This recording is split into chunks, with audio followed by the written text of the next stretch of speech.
बार check करिए. Video है ना, वीडियो स्टेज का वीडियो है ना. लैग है. हाँ, अभी आ रहा है साउंड. ठीक है, साउंड आ रहा है. यूट्यूब वाला वीडियो वो देख रहे हैं आप, चलाए, वो यूट्यूब में है, चलाए आप, चलाए. अभी चलाए, मैं एक बार चलाए, मैं देख लेता हूँ. तो फ़ोन में देख रहे हैं ना, वो यहाँ पर देख रहे हैं.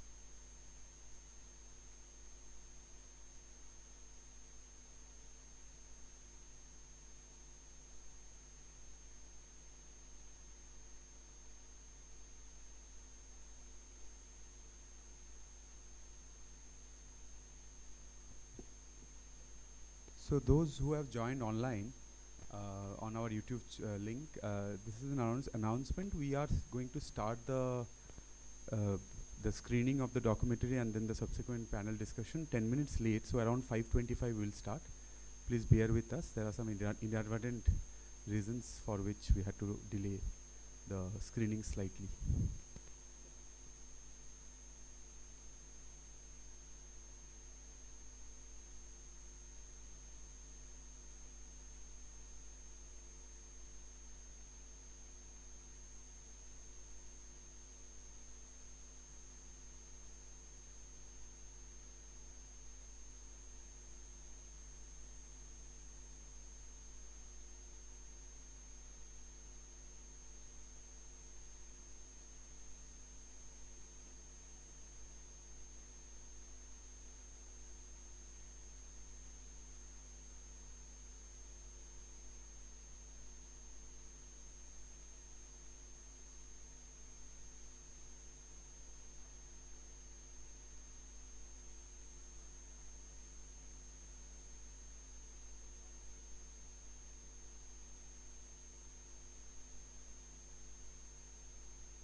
those of you who have joined online on our YouTube link, please hang in. We are going to start in about 2 minutes.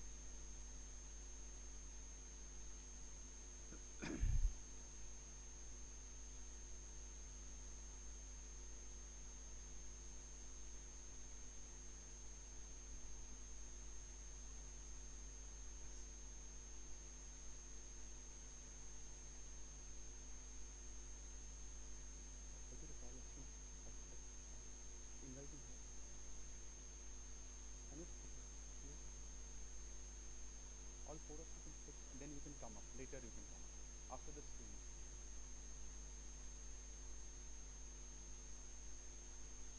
They will be able to hear. But at least, I think, you can call Aseem and Ashish at least. Oh. Okay, okay. Okay, okay, okay. Sure, sure, sure.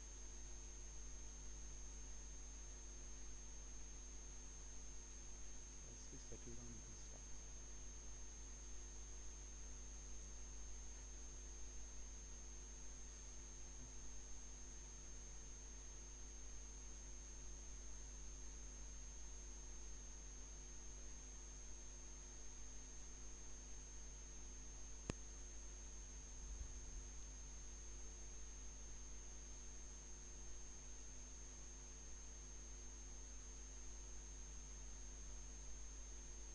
Yeah, please request those who are sitting at the back, please come in front. There are no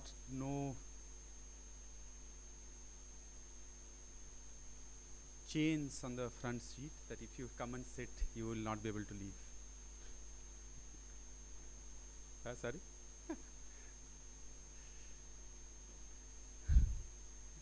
AC is running, I think, but it's not very. Let's start. Okay. Good evening, everyone. I'll wait for all of you to settle down.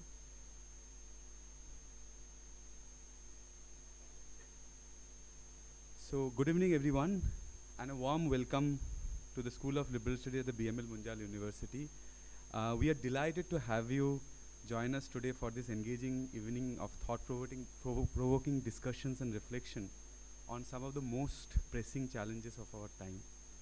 Before we begin, I would like to briefly outline the program for this evening. First, we'll screen the documentary Churning the Earth, an impactful film that sheds light on the resistance movement across India, responding to the ecological destruction, social justice, and economic deprivation. Following the screening, we are going to have a panel discussion with some of the most distinguished voices in this area of work. I will introduce all the speakers, although the speakers are going to come after the screening of the documentary is done. So we have with us Aseem Srivastava. Aseem Srivastava is a Delhi-based writer and economist. He completed his doctoral thesis in environmental economics at the University of Massachusetts Amherst. Aseem has taught economics at various institutions in India and the US, and most recently philosophy at Nordic College in Norway. He has written extensively on globalization. He is the co-author with Ashish Kothari, who is also a panelist, of Churning the Earth, the Making of Global India. His work critically explored the impact of global development models on sustainability, social justice, and well-being. Currently, he is working on Tagore and trying to understand his work from the ecosophy point of view. We also have with us Ashish Kothari. Ashish Kothari is an environmentalist and one of the founders of Kalpita, an Indian environmental NGO. He has worked on environmental and developmental issues since 1978 and coordinated Kalpita's alternative program. He has taught at institutions like Indian Institute of Public Administration and has served at various national and international committees, including Greenpeace, IUCN. Ashish has co-authored and edited over 30 books, including Churning the Earth, The Making of Global India, and Alternative Futures, India Unshackled, and he continues to engage with environmental justice movement and the Vikal Sangam process. We also have with us Dr. Kalpita Paul. Kalpita is an assistant professor of philosophy and assistant dean of academic operations at the School of Liberal Studies. Her research span applied ethics, environmental philosophy, and human ecology. Her recent published book, Ecophenomenology and the Environmental Crisis in the Sundarbans, offers insightful reflections on human-environment relationships. Her works resonates deeply with the issue of sustainability, justice, and philosophical approaches to environmental crisis. And also we have Anup Dhar, who has training in medicine and is a former professor of psychology and philosophy. He has been a fellow at the Hans Kilian and Lotte Kohler Center in Germany and has authored 10 books and over 80 papers. He is currently completing a book on Girinder Shekhar Bosch's title Aboriginal Psychoanalysis. He serves on the editorial board of Rethinking Marxism and explores intersections between psychoanalysis, philosophy, and practical ethics in his research. So our discussions will center around the urgent need to rethink our current developmental model and explore pathways towards a more sustainable and just future. So without further ado, let us now begin the screening of the Churning of Earth. I hope you will find the film powerful and thought-provoking as we have found. So for those who are in the auditorium, we have a lot of online participants because this is also getting live streamed on YouTube on our BML Munjal University YouTube channel. So I will request if you can switch off the light, please. Anybody is there?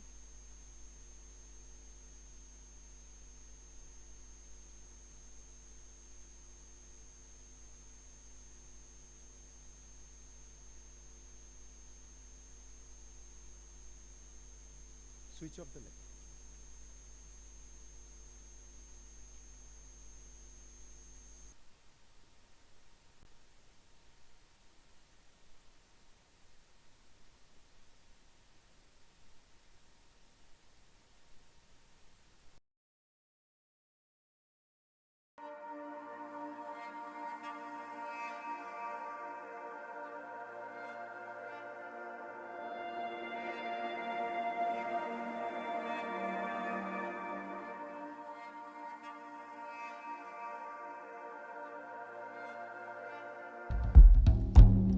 It's clear from all the evidence that's coming that the earth is collapsing. In the name of development, all the economic growth and everything, the sort of huge consumption of materials, the output of pollution, effluents, all of that is causing the entire earth system to collapse. We know that from all the different, flood somewhere, wildfire somewhere else, drought somewhere else, extreme heat, So if you actually take that into account, and then you also take the fact that more than 1 billion people are already being affected by the climate crisis, and if you add biodiversity and pollution and all that other things, it will be much larger and many more in the future.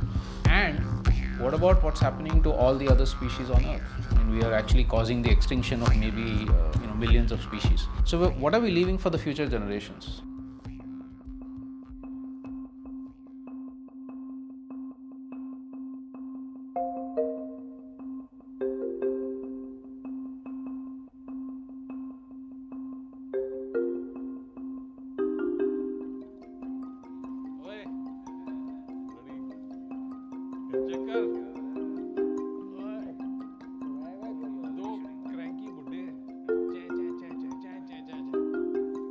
So, you talk about alternatives, you talk about present model of development, which is trashing the earth. Is a problem with us that are we cynics? Are we are non-conformists anyway, we are mavericks, you and I, and us. But are we looking at, this seems to be finding resonance among the people. I mean, the reason governments are being voted across the world, the kind of governments who are proposing development. So why are we trying to push back? So in that sense, what we're saying is that of course we need human needs to be met and human aspirations to be met. But what we want to show is that why this is wrong, this pathway is wrong, and the fact that there are alternatives. That's why the whole focus on Vikalpa, on alternatives, because there's no point just criticizing. We also want to show that, livelihoods can be food, energy, housing, everything can actually happen without causing these sorts of issues and problems and sort of inequalities and deprivations and all of that. Should we get down to very specific examples, illustrations?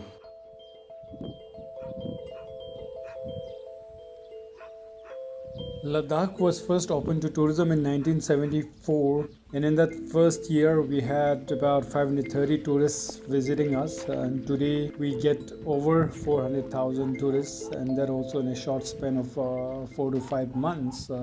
So most of the income from that growing tourism was going to hoteliers, travel agents, and taxis, and all of that. And people in remote villages who were suffering a lot because of these livestock depredation and many other issues. When we went to some of these remote villages and asked them, what are you getting anything out of the growing tourism? They said, no, we don't get anything. We just see these people passing by and all we get is a pile of garbage at the end. One day, a woman in the Hemis National Park suggested that these trekkers and these tourists, so instead of camping, why not they stay with us in the homes? Otherwise, a group of some 20 trekkers would take some 10-15 horses to carry their camping gear. If people stay in the homes instead of camping, it will take away the pressure of these additional animals, the pack animals coming in from outside and grazing in these areas. And plus benefits the wildlife and it benefits the people in terms of generating some income. And it also benefits the tourists because many tourists come to see the local culture, and there cannot be a better way of learning about local culture than staying with people and seeing how they live on a day-to-day basis.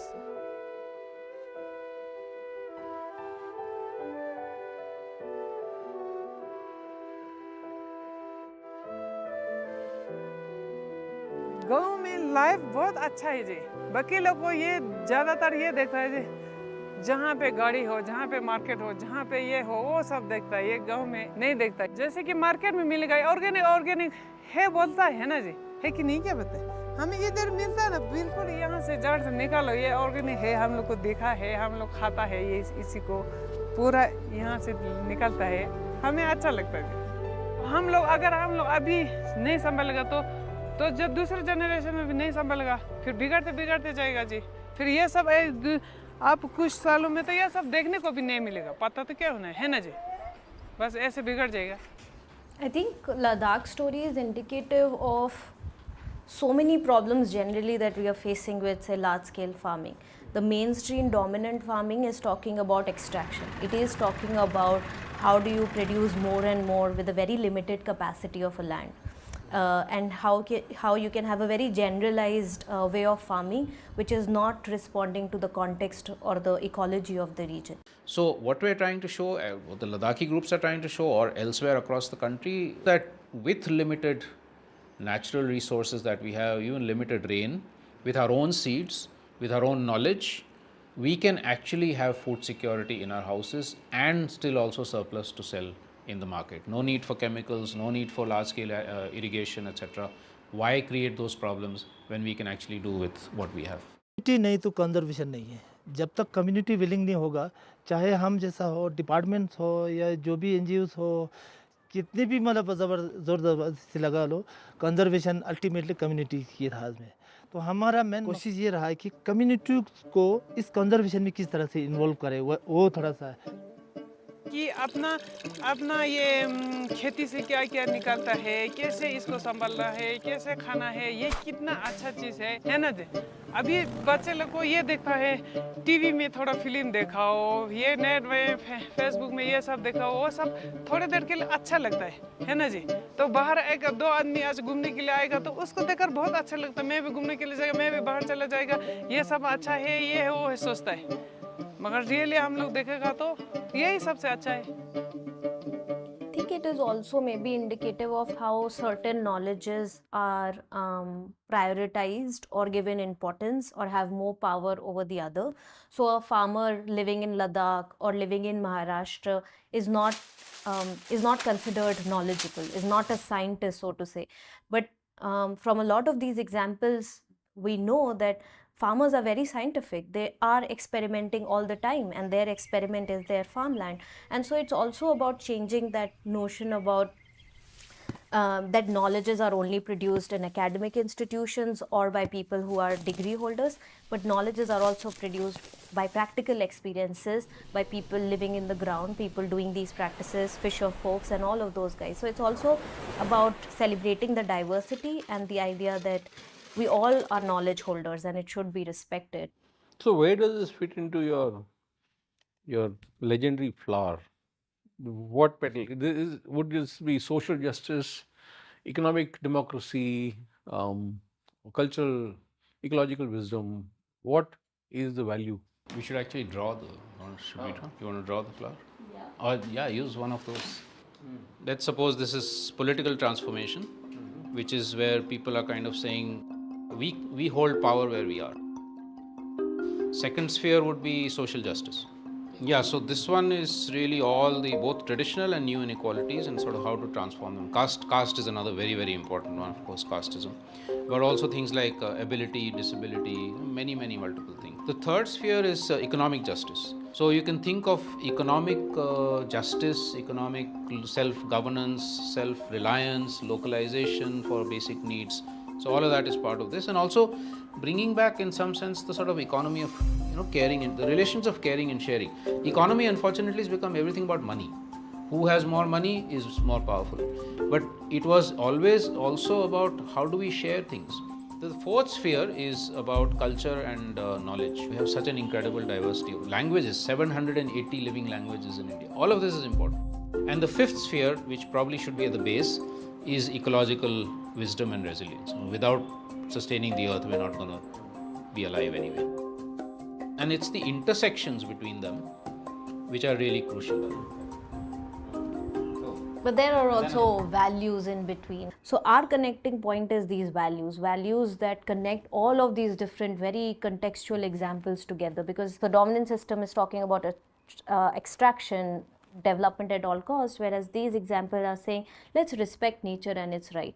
So it's really these different values but also a common set that comes together and forms the base or the center of this flower, at least what has emerged from our discussions through the Vikalp Sangam process. So all the values you explained very well, and while you were talking I was thinking of Kunaria. Where does Kunaria fit into your flower?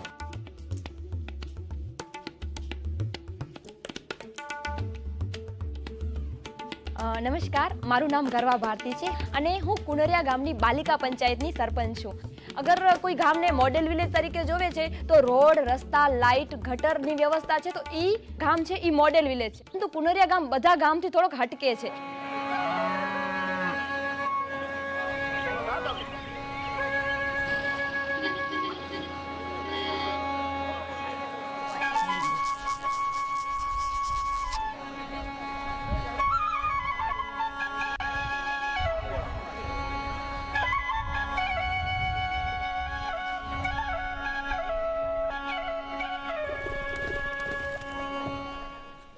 बालिका पंचायत, तो बालिका पंचायत एक 10 से 21 साल की जो लड़कियां हैं उनके लिए एक मुख्य पंचायत के अंडर में एक बालिका पंचायत बनाई जाएगी जो हूबहू मुख्य पंचायत का ही काम करेंगी, जिसमें गांव में जो कुछ भी 10 से 21 साल की जो लड़कियां हैं उन्हें आइडेंटिफाई करना है और उनके जो कुछ भी प्रश्न है, दिक्कतें हैं, वो बालिका पंचायत तक उनके सामने रखेगी और बालिका पंचायत की जो सरपंच है वो जो अपने बालिकाओं से प्रश्न और सवाल आए हैं वो मुख्य पंचायत तक लेके जाएगी. पंचायत में 29 ऐसे सब्जेक्ट हैं जहाँ पर काम किया जा रहा है. पानी की बात हो, रोड रास्ता की बात हो, सफाई की बात हो, हेल्थ की बात हो, एजुकेशन की बात हो, तो इस सारे सब्जेक्ट पर जो है वो काम करना था.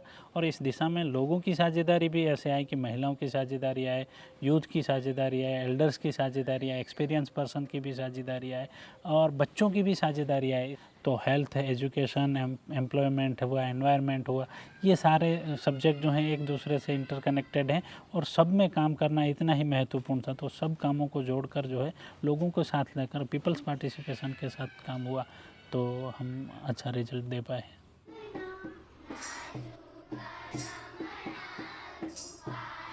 તો બાલિકા પંચાયત જ્યારે બની છે તો એના શિક્ષણ ક્ષેત્રમાં ઘણો બધો સુધારો આવ્યો છે. ઘણી દીકરીઓ ડ્રોપ આઉટ થઈ જતી હતી, તો જે ડ્રોપ આઉટ થાય છે એ દીકરીઓને અમે બાલિકા પંચાયત અને મુખ્ય પંચાયત સાથે મળીને એ દીકરીઓના વાલી સાથે મુલાકાત કરી. આઠમા ધોરણ પછી છોકરીઓ ઘણી બારે ભણવા નથી જતી. તેના માટે અમે ઘરે ઘરે જઈ તેમના વાલીઓને સમજાવી છીએ કે દીકરીઓ પણ ભણે અને દીકરીઓ પણ આગળ વધે. એક જ દીકરાને જેટલો અધિકાર આગળ વધવાનું ભણવાનું છે એટલી જ દીકરીઓને છે. એના માટે અમે પ્રયાસો તમામ કરી રહ્યા છીએ કે દીકરી ભણે અને દીકરી સમજી શકે અને આગળ વધે. ઘણી બધી જગ્યાએ આપણે જોયું છે કે મહિલાઓ માટે 50% અનામત છે, પરંતુ એ લોકો મતલબ એના પાસે સત્તા છે પણ શાસન એમના પતિ પિતા ભાઈ જ કરે છે. તો આ મનમાંથી એમ થાય કે મહિલાઓનું કંઈ વજૂદ જ નથી. મહિલાઓ માત્ર ઘરકામ જ કરશે, મહિલાઓ બાળકો સાચવશે, મહિલાઓ ખાલી રસોઈ કરી શકશે. શા માટે મહિલાઓ પાયલોટ ના બની શકે? શા માટે ડૉક્ટર ના બની શકે? શા માટે મહિલા કોઈ રમતવીર ના બની શકે? So it's an intersection. Actually, it's a good example of intersecting of all the petals of the flower and the values in between. Why are we doing this? Because we feel the whole village needs to move up. We feel that the whole village should have a voice. We feel that young girls should have as much of a voice as men and boys, right? So there are values of equality, of solidarity, of justice, of working with the earth. All that comes into the core. तो अब वो स्वतंत्रता है वो सिर्फ आर्थिक स्वतंत्रता तक सीमित नहीं है, लेकिन जो एक मन में जो गांठ बंधी हुई थी कि ऐसा काम महिलाएं नहीं कर पा रही हैं, तो गांठ खोलने का काम जो हमने किया है वो सबसे महत्वपूर्ण है.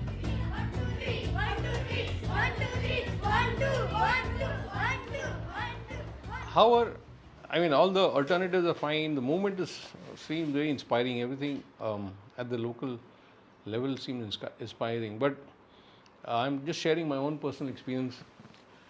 You go and speak to the policymakers. I have gone and spoken to the principal chief conservator of forests in Himachal, talking about Gaddi pastoralists. Now, you know, he actually gave us bites on the camera saying, these people, they are primitive people. They need to be brought into the mainstream, you know. Nowhere in the world is there nomadic pastoralism happening. This is a principal chief conservator of forest sitting there saying that these people don't know what's good for them. So I think the challenge remains, how do you push back?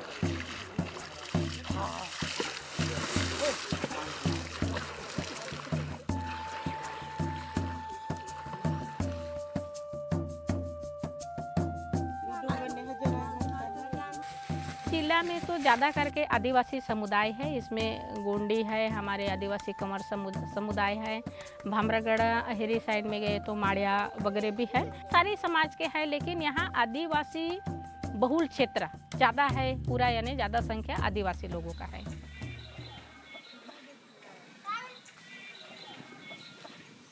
जो कायदा में भी लिखा है और हम भी मानते हैं कि आदिवासी समुदाय का संस्कृति भी जंगल से जुड़े है, हमारे परंपरा भी जंगल से जुड़े हैं. हमारे उपजीविका का जो साधन है तो खेती के बराबर से यानी जंगल है. जंगल से हमें ज़्यादा उत्पादन मिलता है. अभी तक हमको वन हक का अधिकार नहीं मिलता तो पूरा जंगल नष्ट हुआ रहेगा. ये हमारा पक्का है. अभी तक नहीं मिलता ना, ये पूरा नष्ट हुआ है. तेंदू का हो या बाम्बू का हो या कुछ गोंड वन उपज का हो, वो राइटी हमको मिलता है. इसलिए हमको रोजगार भी उपलब्ध होता है और ऊपर से रॉयल्टी भी मिलता है. वो पहले गवर्नमेंट को जाती थी, वो रॉयल्टी हमको आती है गांव वाले को, ग्राम सभी में. देंगे दावा तो सरकार जो भारी सरकार की जो स्वामित्व है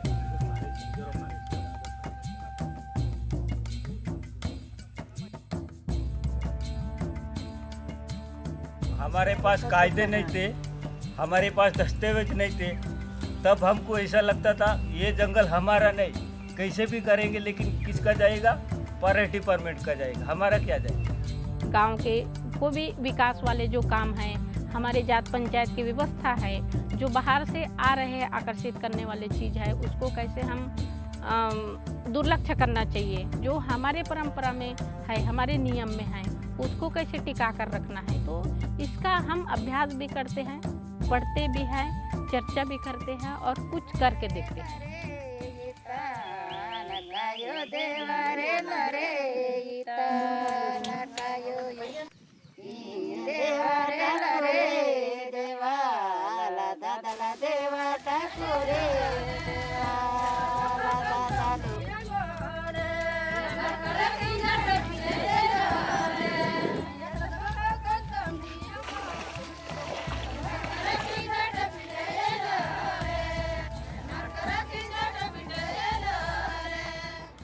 Where does rebellion fit in? Where does activism fit in? Where does RA, the revolutionary song that we heard, where does that fit into this flower?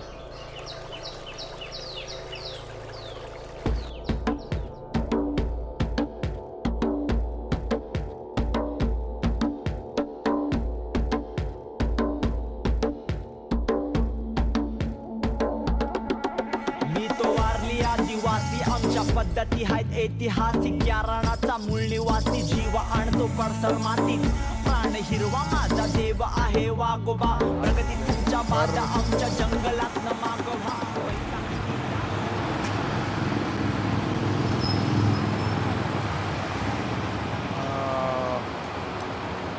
हाँ तो सब आवाज आवाज हम लोग यहाँ पे मुंबई में है जहाँ पे गोरेगांव आर्य कॉलोनी बोलते हैं यहाँ पे और ये कम से कम ये एरिया पूरा जंगल 3200 एकड़ का है। जंगल एक साइड होता है, सिटी अलग बाजू होते हैं, लेकिन ये सिटी के बीचों बीच जंगल है।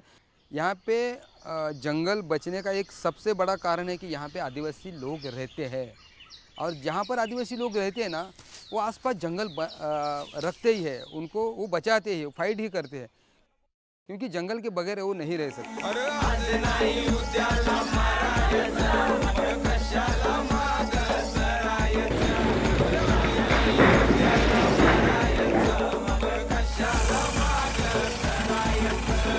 हमें ना पसंद है खोटा विकास, ना है तुम जैसे चोरों पे विश्वास। मेट्रो बनाने उखाड़ो तुम झाड़, जब झाड़ ना बचेगे कैसे लोगे सांस। घर मेरा जंगल खुला आकाश, तुम आए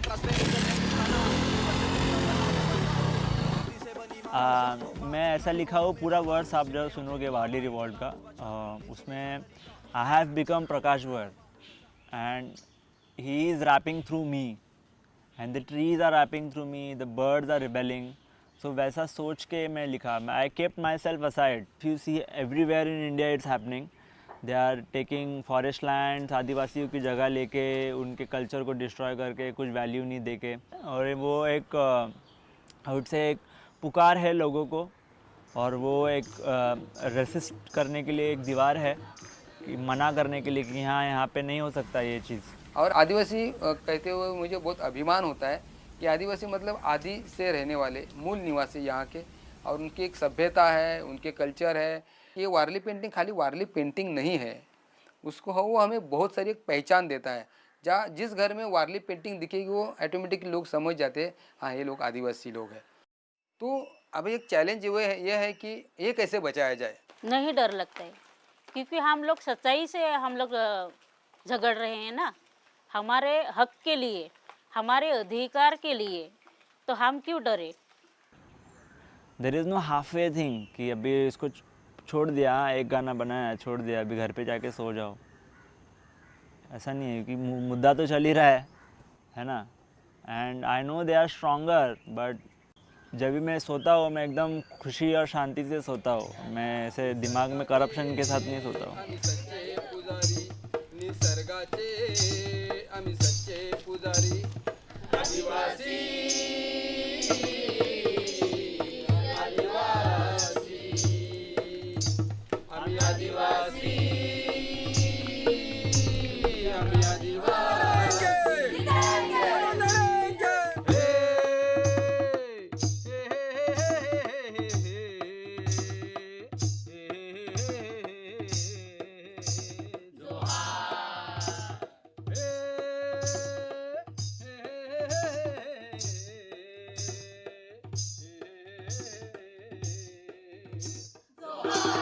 Sadly, in these times, talking about rebellion, activism, it just becomes such a controversial thing to speak. But it's very natural to us in this landscape because we have resisted against powerful forces 76 years ago against the British, and it has always been part of our culture to rebel, to resist, and I think we should celebrate that rather than question it, which is what is happening in the current political environment.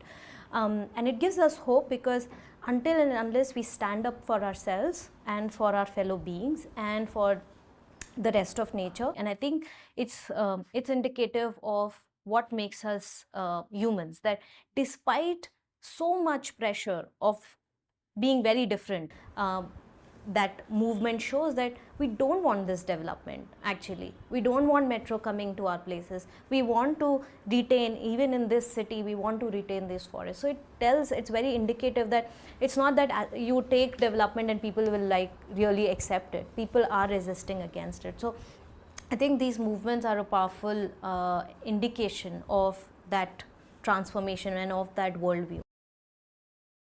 This dominant view of what it means to be progressed and developed and etc. This thing that they are primitive kind of thing. This is a very dominant view. It's not just with the government, PCCF kind of stuff, but it's also upper middle class people who will say, "Arey, par wo to pichhde hue hain, unko to hamare jaise banana hai," kind of thing, right? So I think for us it's very important to be able to counter this, not to simply say that what you're doing is or saying is wrong, but to say, look, if people are, ultimately what do we want? We want happiness. We want to be satisfied. We want to have good social relations. We want to have good food, all of that, right? So that's what it is. It's not we want high economic growth. That doesn't mean anything at all if people are still unhappy and poor and deprived and all of that. So what we are trying to do is to show, and for people to be able to articulate for themselves, that by continuing some of our old practices, maybe also bringing in some new practices. In fact, most of the successful examples we've seen are what we might call hybrid systems. So, this narrative needs to be told much more, because young people are, unfortunately, because they don't have access to these sorts of narratives, they don't think these are possibilities. Most of them want to join the rat race. At some point they're likely to get disillusioned, but they think that's the sort of ideal, the glitzy ideal that we want to get to. We have to be able to break that down.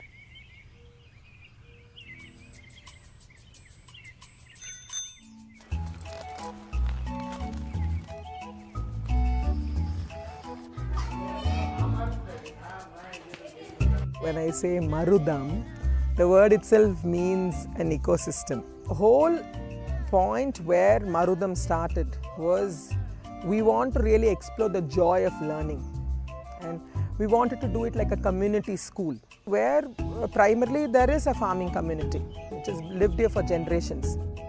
So the free play was a very vital part of school. Now the schooling has, in many areas, has over 5 years reduced the time of play, and they've increased the time with classroom books and with the internet and these kind of online, after the online.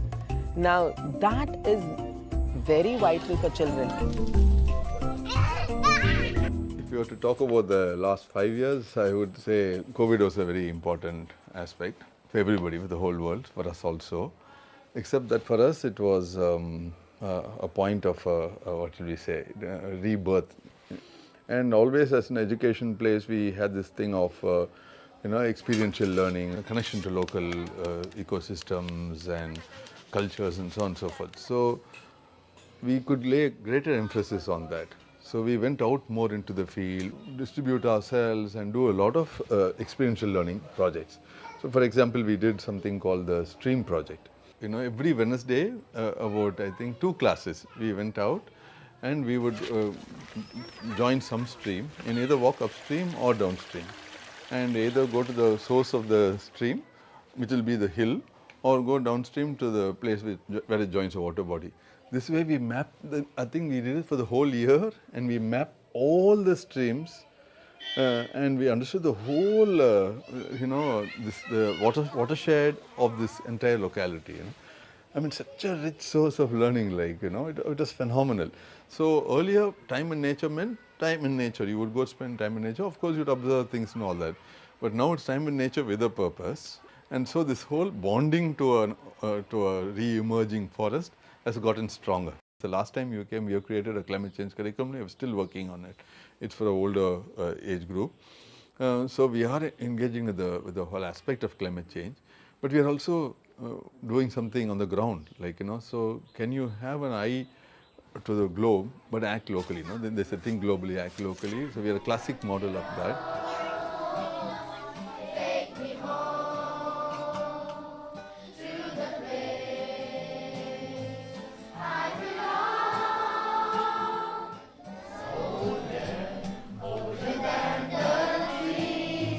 Younger than the mountains, glowing like a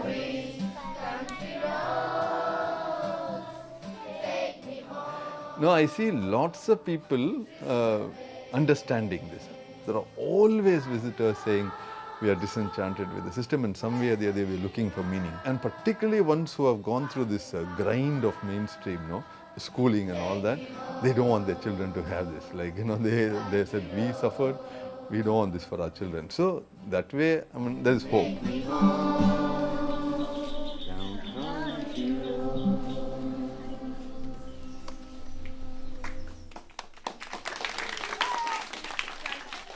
So yeah, I mean, I think it's a great example of an alternative learning space. And fortunately now in India, more and more of these are coming up to show what education can really be about. Now, I just remembered the original meaning of the word school.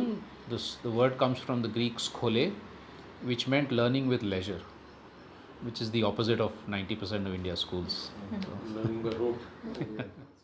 Gudalur, we went to Gudalur and we saw wonderful honey collection and bottling happening. But what is the concept of sustainability that they've included in their entire model? What does the third chair mean? What does it allude to?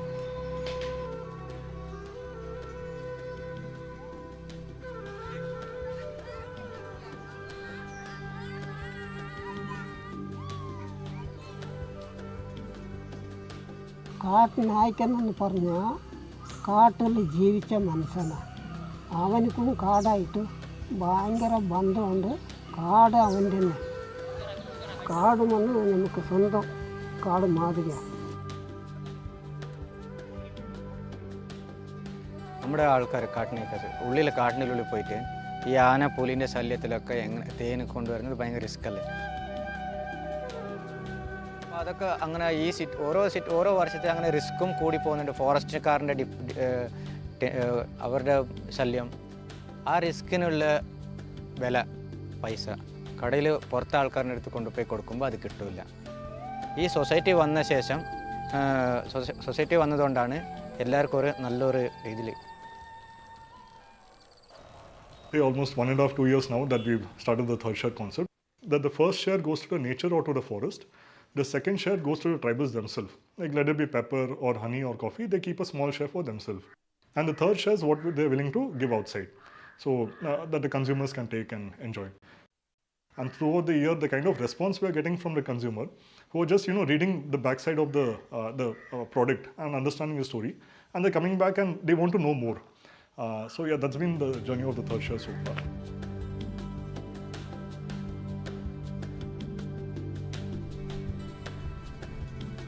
ഞാൻ പുറത്ത് പണിയെടുക്കുമ്പോൾ നമ്മൾ പണി മാത്രം എടുക്കും, പൈസ കിട്ടും.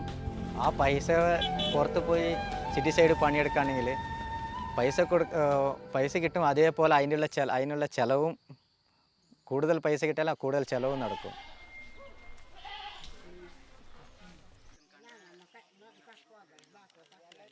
ഇവിടെ വരുമ്പോൾ അങ്ങനെയല്ലല്ലോ, നമ്മൾ സ്വന്തം എല്ലാവരും കൂടെ നമ്മൾ ബന്ധമായിട്ട് ഫാമിലി ആയിട്ട് വില്ലേജിൻ്റെ ഉള്ളിൽ പോകുമ്പം പണിയായിട്ട് മാത്രമല്ല എല്ലാവരും കൂടെ നല്ലൊരു കമ്മ്യൂണിക്കേഷനിൽ നിൽക്കുമ്പോൾ അതൊരു സന്തോഷം.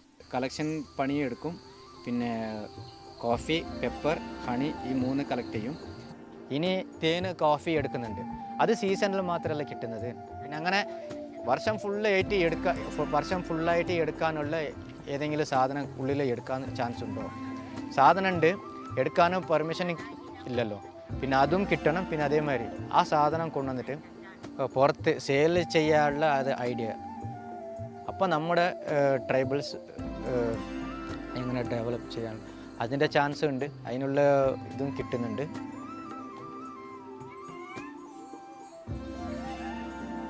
എഡ്യൂക്കേഷനും മെയിൻ വേണം, സിറ്റി എക്സ്പീരിയൻസ് വേണം, എല്ലാം വേണം, എല്ലാവരും വേണം. പക്ഷെ നമ്മളെ കൾച്ചർ മറക്കാൻ പാടില്ല, അതാണ് main.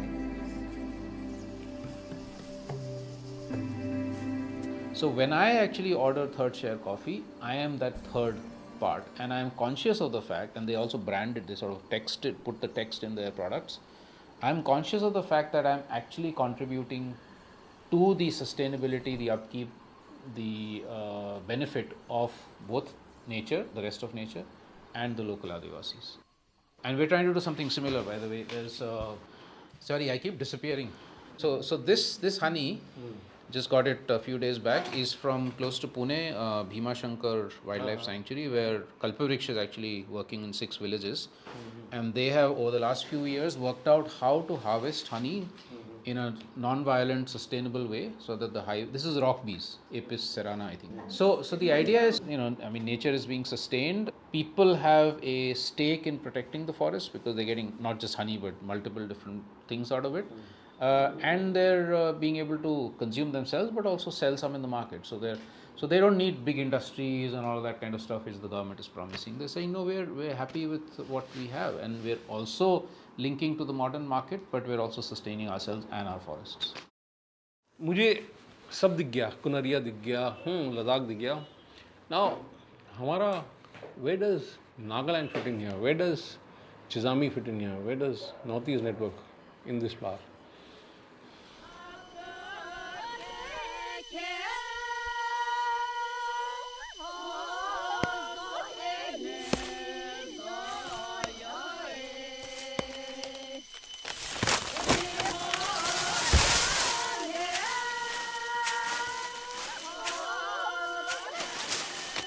People of Nagaland are mainly into subsistence agriculture. In that, more than 65% of women are into agriculture. Firstly, the kind of agriculture that is now dominating the world, that is not sustainable at all. In our villages, every household have that tradition of keeping our own seeds. But that was slowly decreasing. We also felt that with the climate change, the climate crisis that is very visible and that is impacting directly people who are dependent on land, we also felt the need of working on indigenous seeds, working on diversity, and working on, like the common resources. Seeds is one. It should not be owned by one person. During the pandemic, COVID times, that's the time when people rush back to their villages. That's the time when people started, like going back to their farms. People who are in the cities, in the urban areas, even they have money, they cannot really buy food. So, during pandemic, they came back to their land. So that was one thing. I mean, that's the time when people started saying, oh, that's exactly what you were trying to tell us. So there is that aspect of economic livelihoods also, which is linked to that, which also includes crafts. Reviving the traditional crafts, the weaving and the sort of fantastic Naga shawl making and all of that kind of stuff. So it's again kind of intersectional. In 2008, why we started this weaving program is a lot of women, they have a skill, but they don't have a regular earning opportunity. So why not we start weaving program in our area? It started as a Nan's livelihood initiative. Initially, yes, we were very clear about our objectives of the program as to how we want to see the promotion of this traditional textiles, and at the same time instilling a sense of understanding of gender justice issues as well. So that is how we started. We did not see that it will grow like this big. Weaving is like traditional, and every household it's always passed on the traditional to the daughters, and also it's traditionally mother pass on to the daughters. So every girls in olden times, every girls we have to know the weaving skills. Unless we don't know the skills and farming work or whatever it is like we are considered to be like a bad woman or useless woman like that. So at that time it was like that. I think one more petal explanation to just add quickly is about knowledge also, because it's a lot of crafts knowledge, working with the land, it's in their practices, because they believe that a lot of what a Naga person is expressed through our craft, it's expressed through our way of growing food, and so that also needs to come out, and it's very much a way of self-assertion. A lot of crafts motifs actually have how people relate with the rest of nature. So it's also about those expressions, those worldviews that need to be celebrated. Like beginning, like we were, myself and even the weavers, I used to hear from the weavers. So We couldn't sleep whole night. Also, we will be dreaming with designs and all and color combinations, like because we are not used to drawing and developing a soft copy. So we always imagine from our mind. So whole night also we can dream.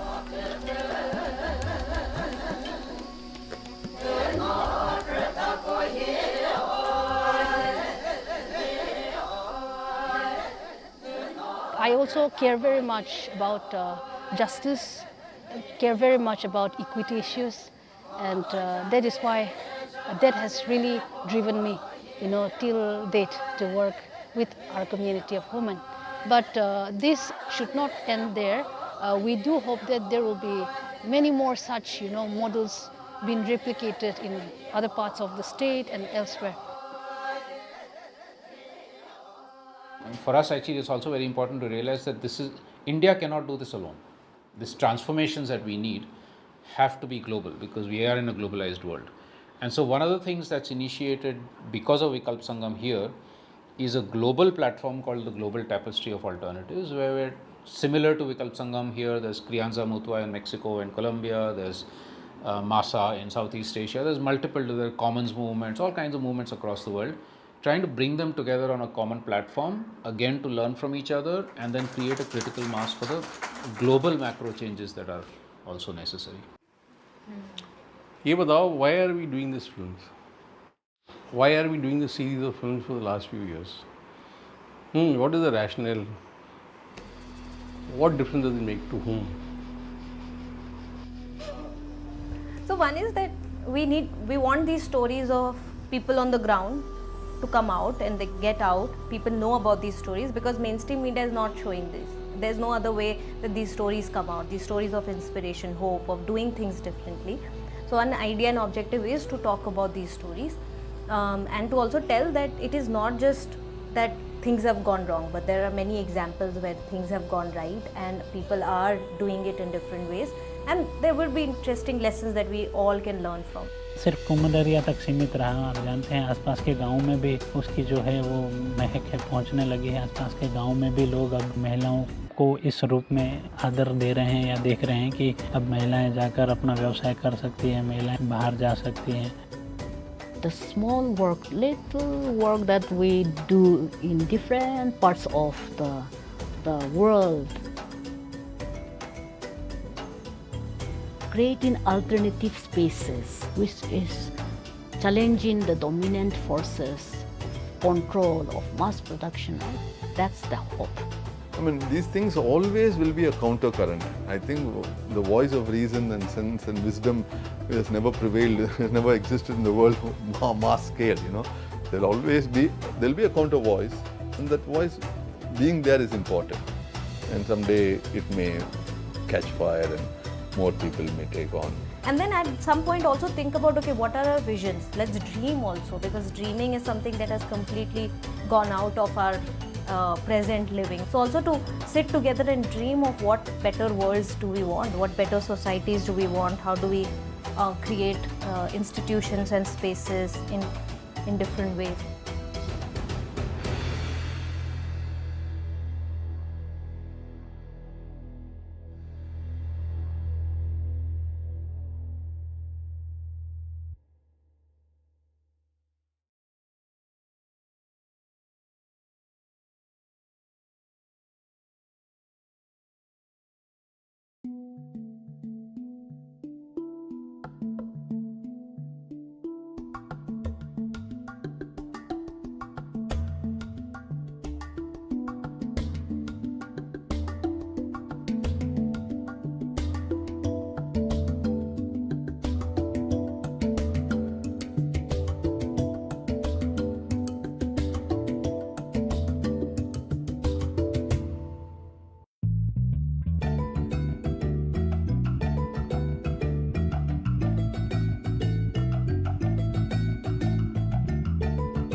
which captures the struggles and triumphs of communities across India.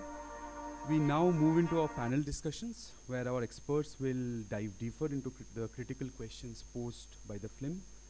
I invite our esteemed panelists to the stage: Aseem Srivastava, Ashish Kothari, Kalpita Paul, and Anup Dhar.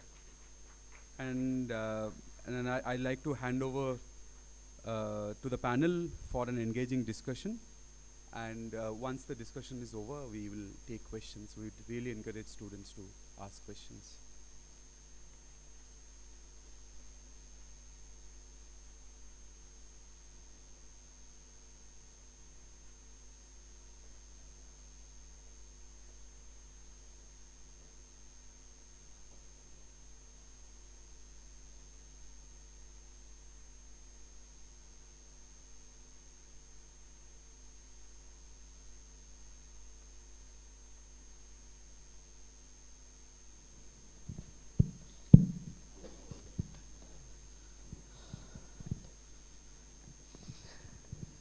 How do we go about doing this? Let me put it this way. The film ends with dreams. And before we get into the film or Churning the Earth, I would like to begin tell us a little bit about yourself, Ashish, Aseem and Kalpita. In terms of how you reached dreams, or in terms of how you reached churning the earth from the usual brainstorming that we have been told to do always. How did you, and if I don't want a formal introduction, I'm just wanting to understand, and it will help us actually, I think.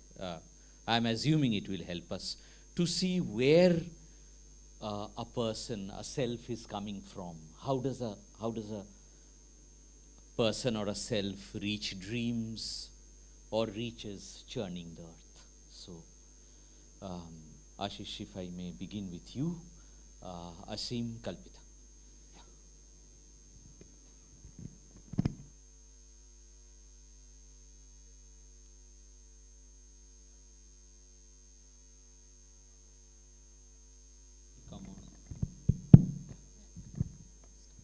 Thanks, Anup, and thanks to BMU for this screening and this opportunity. Check. Okay. Yeah, not sure where to begin answering that question. I think for me, actually, in high school, I don't know how many decades back, I got interested in animal rights issues. And also, I was growing up in New Delhi, and in New Delhi, we were sort of going into, I don't know how many of you know that Delhi has one of the world's largest urban forests, 7,500 hectares of forest land, the last part of the Aravallis. And that was, we used to go there to enjoy ourselves in nature, do bird watching, etc. And we were seeing it being destroyed. And so, interest in animal rights led to an interest in saying, well, we shouldn't just be enjoying the forest, we should be trying to protect it, right? So actually in school, we already then became, in a sense, political activists. We were organizing street demonstrations, going to the media, going to the then Lieutenant Governor to say this is crucial for our future, you guys shouldn't be destroying it. I think, that the sort of initial years, when we did this, we also then got in touch with, we were hearing about this famous movement called Chipko in the Himalaya. And we said, instead of just hearing about it in newspapers, there was no social media then, it was all newspapers, why don't we go there and see what's happening, right? So we used all of our vacation time to actually go out and see what's happening on the ground. We went to Goa to see the anti-mining movement and the fishing movement, the Chipko movement in the Himalaya and others. And I think the first 4, 5, 6 years kind of gave us that exposure that environment is not just about protecting trees in New Delhi. It's much beyond that. It's about who's taking economic decisions with regard to forests in Himalaya. Why aren't the women who actually are the closest, relating the most closely to those forest taking decisions? Why is somebody sitting in New Delhi taking decisions? So the economics of it, the politics of it, the cultural relationships that women had with the forest, and why they were protecting the forest, not only because it's an economic resource, but also because there is a spiritual connection with the trees. So I think that gave us that sort of exposure, and for me, and a lot of my colleagues at that point in school and college, we felt that growing up in an India which was rapidly transforming, where there was so-called development taking place. We could see it in Delhi. We had 4 or 5 cycle rallies and foot marches in Delhi itself saying, why is there so much pollution? Why is the government allowing the Indraprasth power station to spew out all that smoke into our bodies? So for us, the dream was about, okay, can we do something that would make the India that we were growing up in a much more a happier place, right? A place where we had clean water and air, where we also wanted to learn what's happening all over the world. We also wanted that kind of education, but we also felt that our own space, place, roots need to be different or protected in the way they were, but sort of changed from what they were heading into. So this dreaming has always been there in that sense, but what we've done in the last 15 years, I'm jumping 30 years now, or 40 years, is to say that, okay, because in college, what we were taught in this classroom, and maybe that's an experience for all of you here, is don't daydream.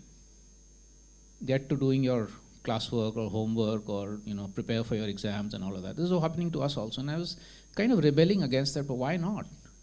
What's wrong with just sitting and sort of reflecting or daydreaming or whatever? Why should we be dreaming only in the night?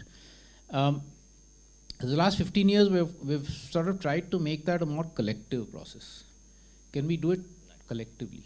Every one of us says, okay, what's our dream? And then collectively, do we have some sort of a collective dream for what our future should be, what India's future should be, what the world's future should be? And in that include the non-human, always the rest of nature. So that's kind of briefly my sort of journey into this. Yeah. Aseem.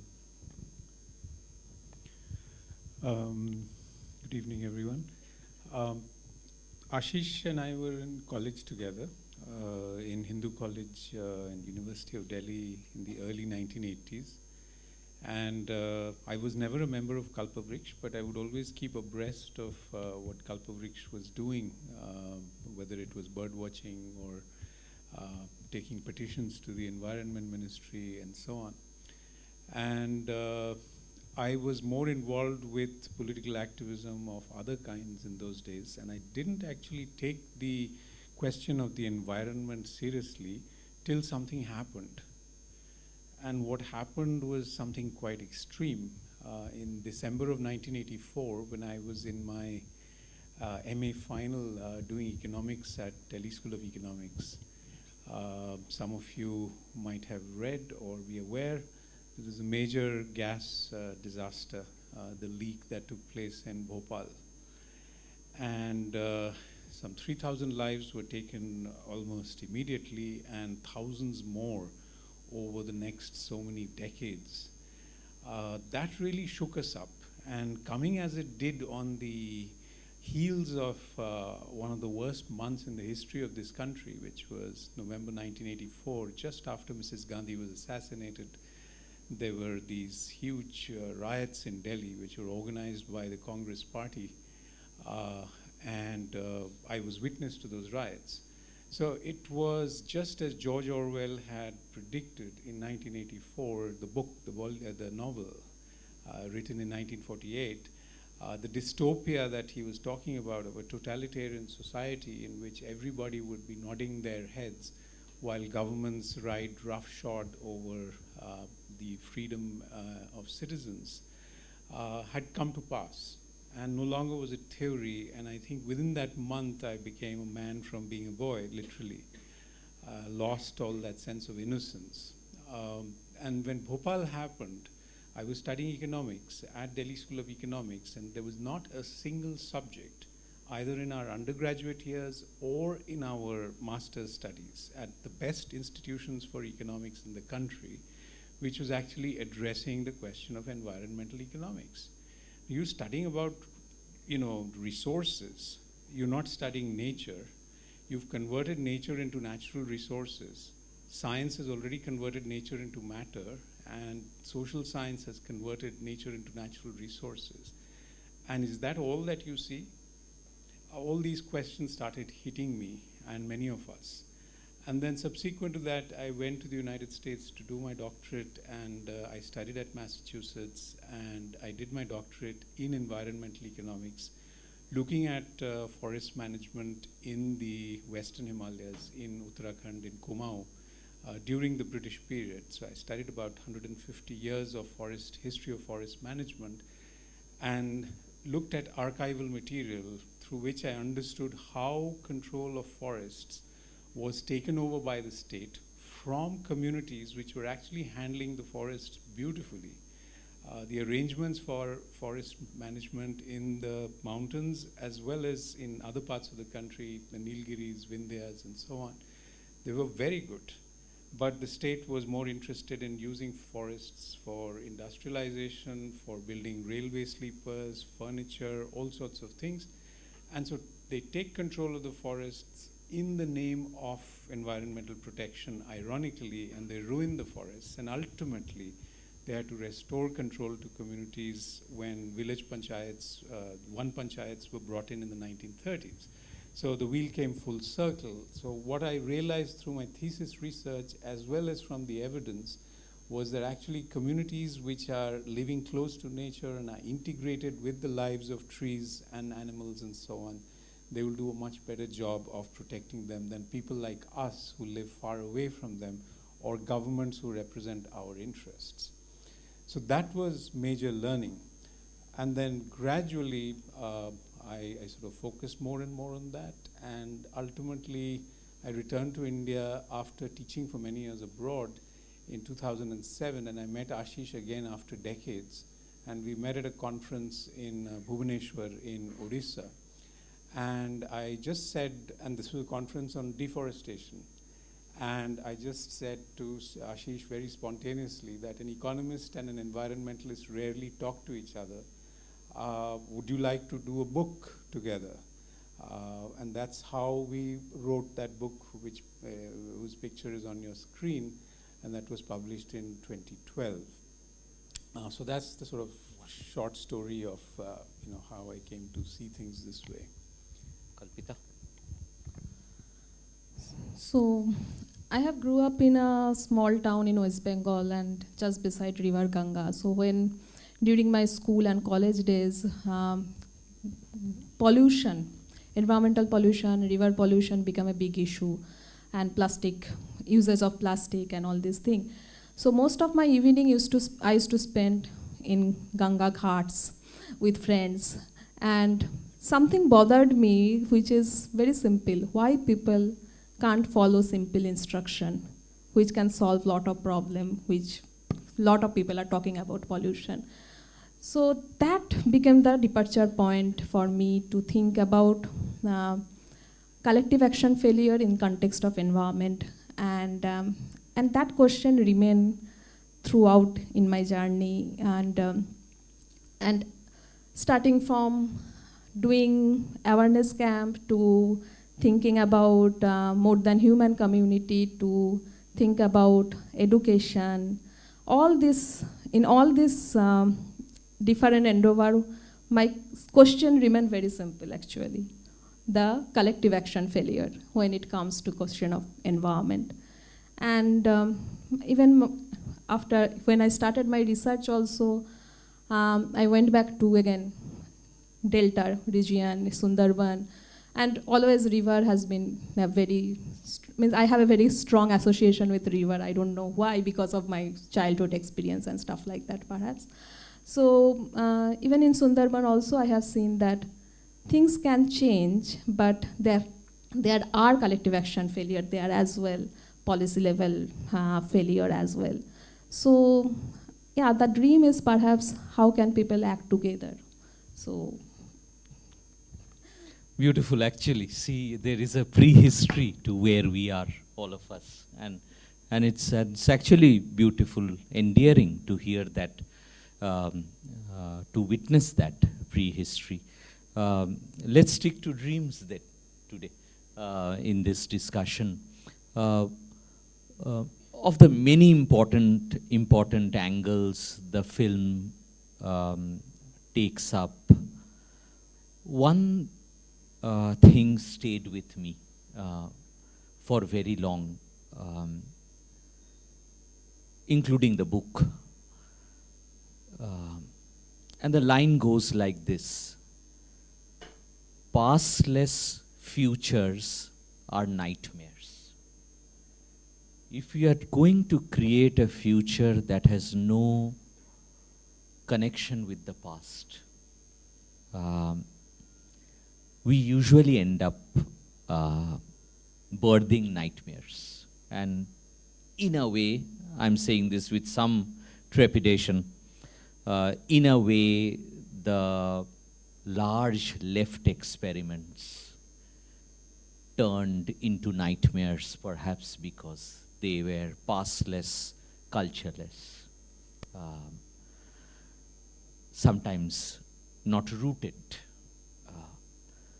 So when you were making this film or writing the book or this experience, it looked like when you were working with indigenous communities, trying to understand the dream of the future with them, they were all connected, rooted in what some people call tradition, some can call past, some can call roots, but in different ways.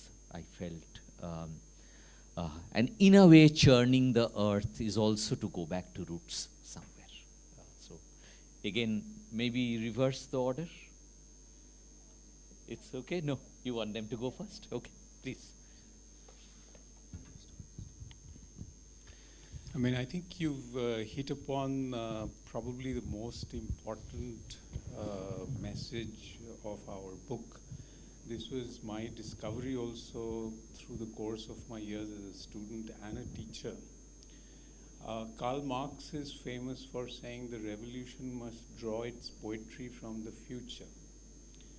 And I actually realized that that is a half-truth, which is terribly dangerous if you forget the other half.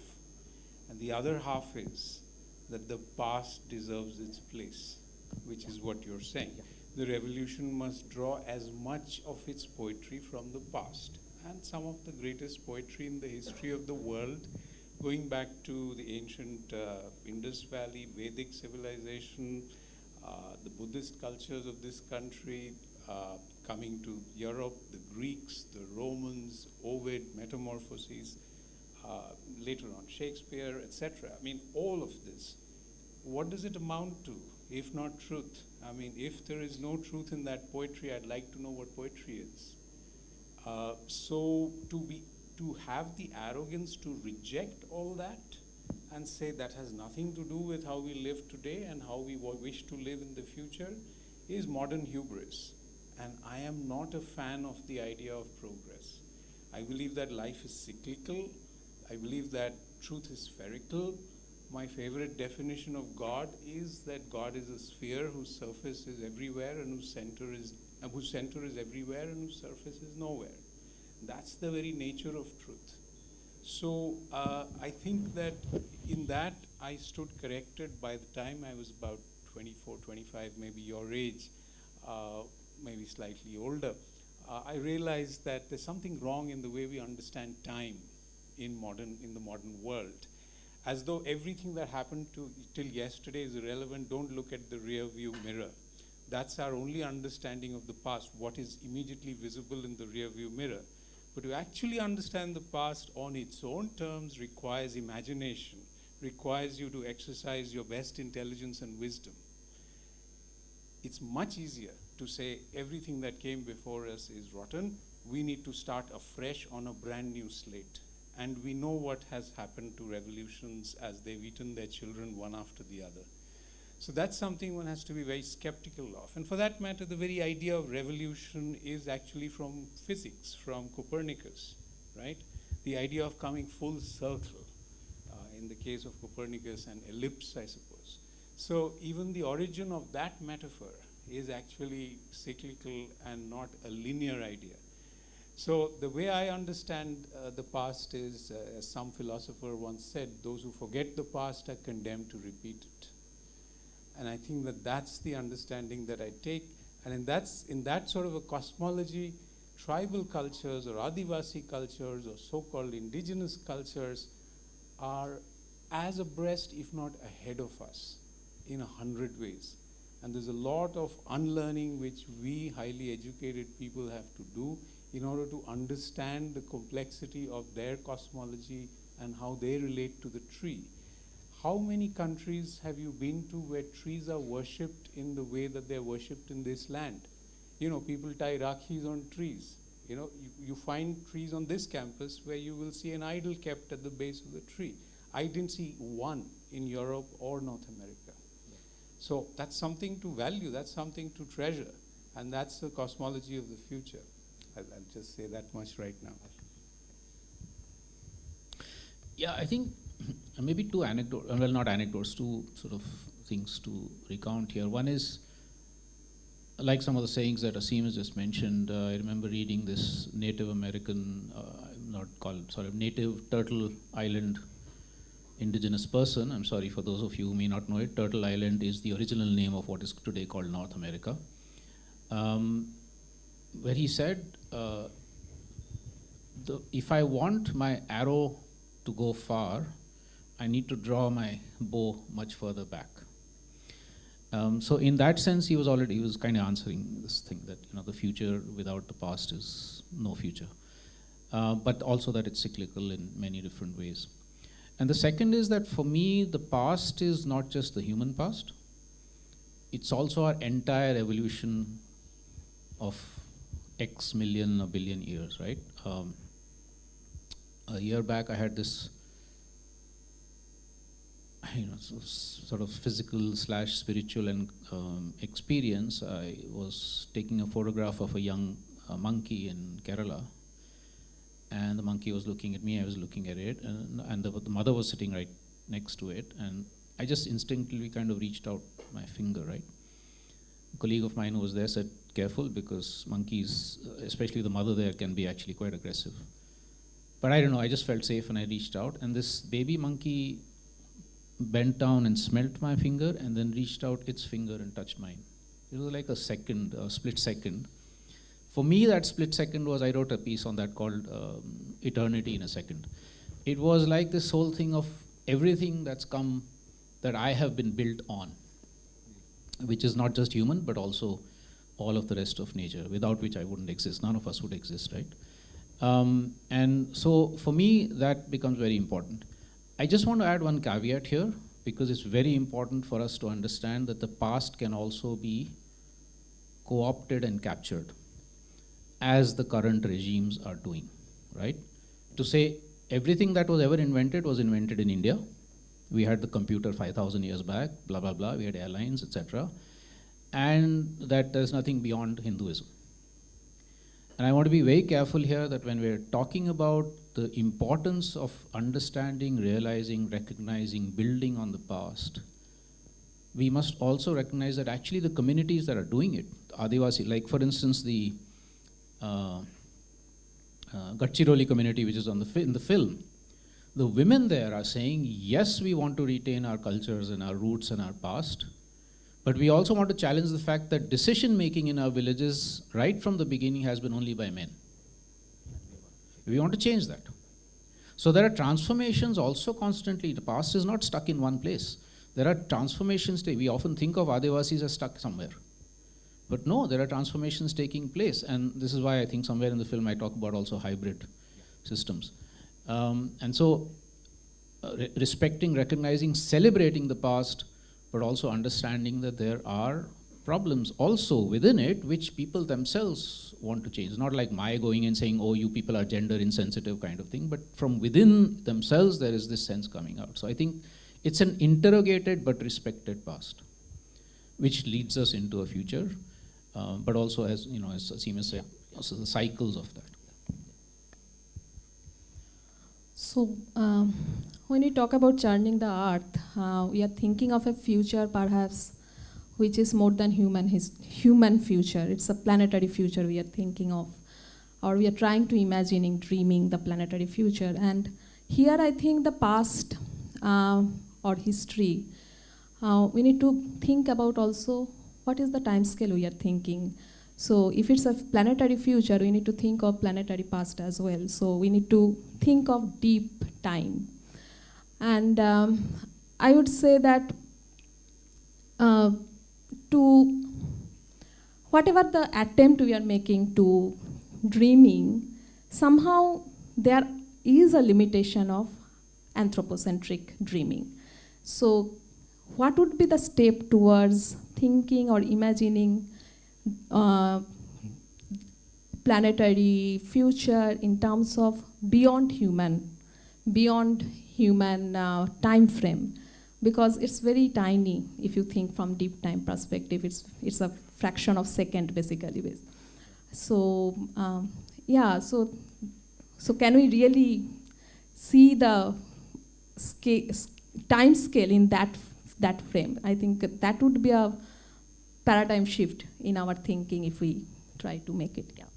Beautiful, actually. Ashish, when you put that, the two fingers, one touching the other, I'm remembering the painting, actually, where it's two human fingers, as if touching the other, but here it's that of a human, you over here, and the monkey, the baby monkey, and that, Kalpita, somehow is the kind of, I would say, the allegory, the image allegory of what you are suggesting. Aseem is suggesting deep time, cyclical time. So I think I see that image as a beautiful image, the finger of a human and the other one of a baby monkey, and thinking of a book cover like that, actually. Churning the Earth, Volume 2. And I actually like to build on this, what you said, interrogated but respected. And that came up in the film, actually, in the work, that past without a future could also be very conservative. Past that is not in communion, in communication with future dreams. Future dreams are utopias, actually. So any past that is entrenched, static, non-moving, and is not in communication with future dreams, utopias, also become conservative sometimes, which is what Ashish, you are suggesting, perhaps.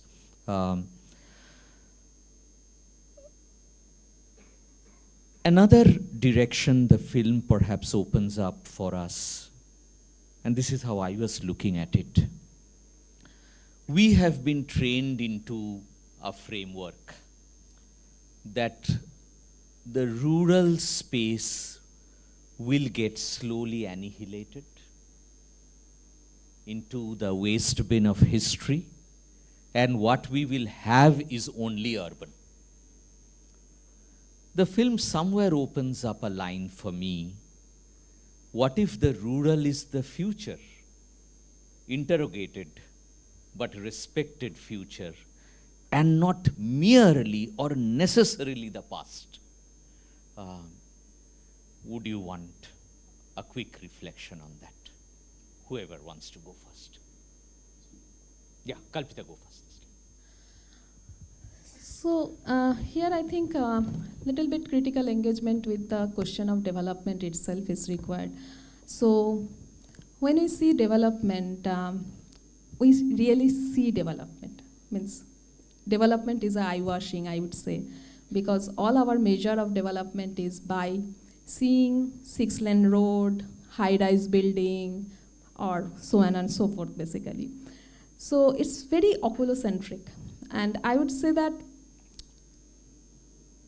to reimagine development, and what you were saying, Anup said, to think of a future where rural becomes the center point, then urban or the smart city, the future of, again, future, the way we are imagining at this moment.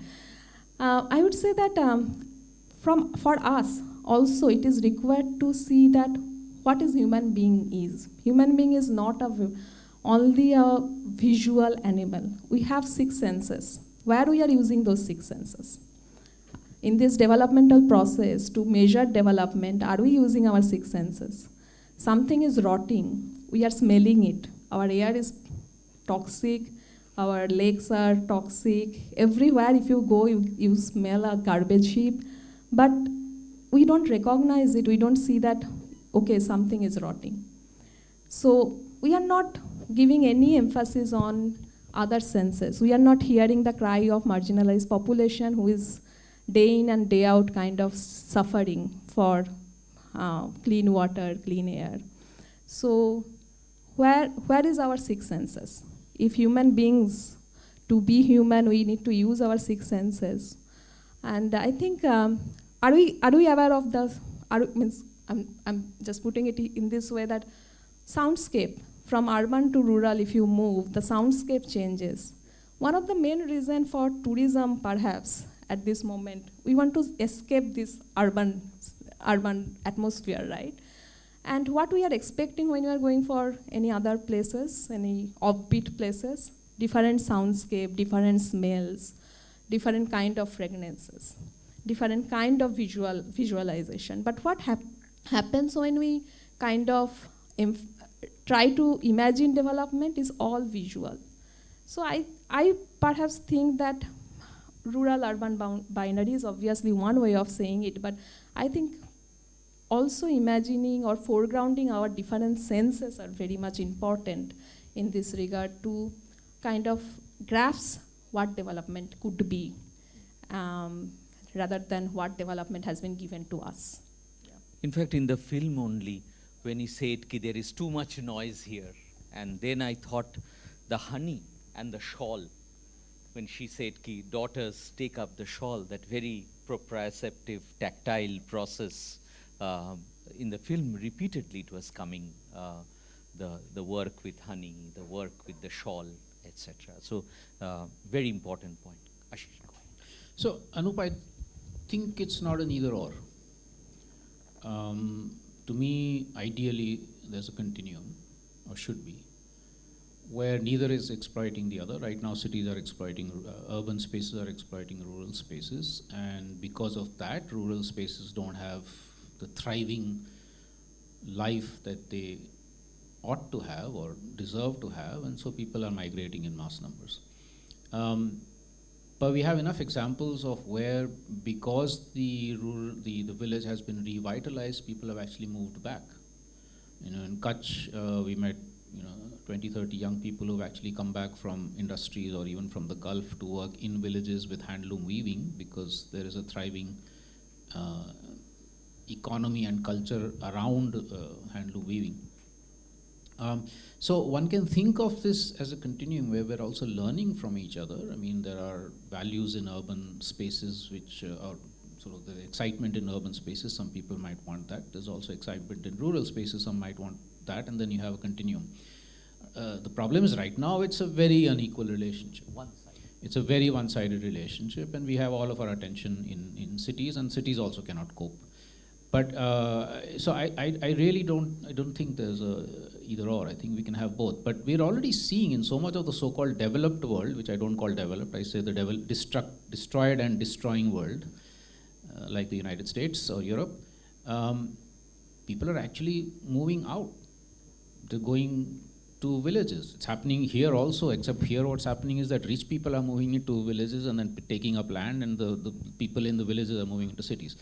So I think there is a like she's saying, there is that urge in us to also have some open spaces, also have clean air, also have clean water, and dirty our hand. The word dirt is actually a sacred thing. It's not dirty as in bad. To have our hands dirtied in that sense. So दोनों हो सकता है ना, ऐसा जरूरी नहीं है कि you can have it and have it as a continuum. Just a quick thing. I hope there'll be space for some of our young friends to also ask questions and give comments. So yeah.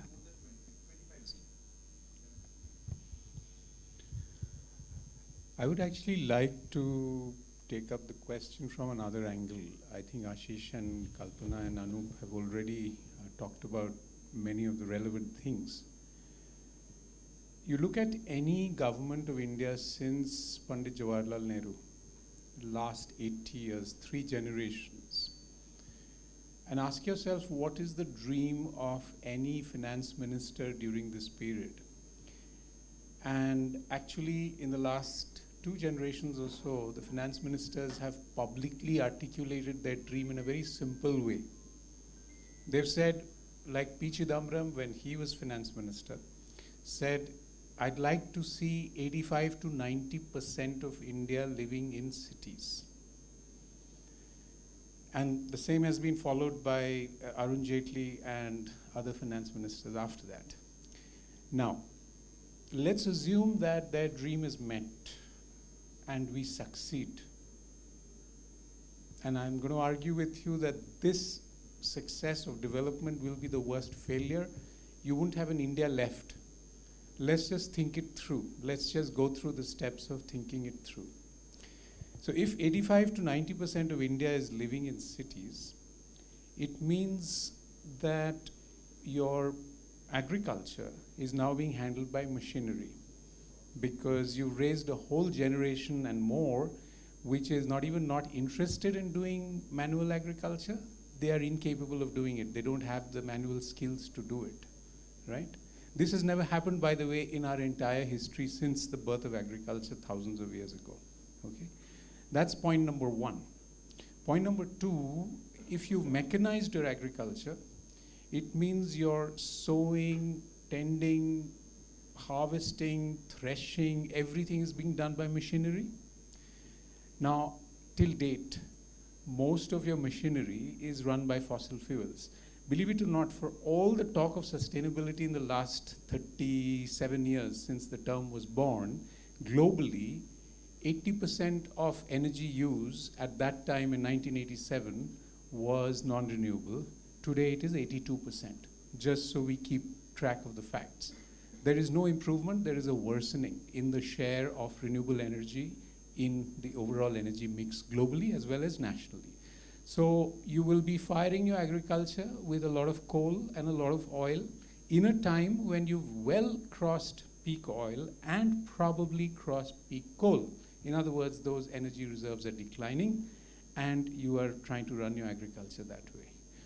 What about the water tables? With highly mechanized, chemicalized agriculture, the water tables will vanish. Most of India will be a desert. And there's no replacement, no ecological substitute for the Indo-Gangetic plain in this world. You will not be able to import that much food from abroad. Even if you wanted to, you need the foreign exchange for it. Where is it?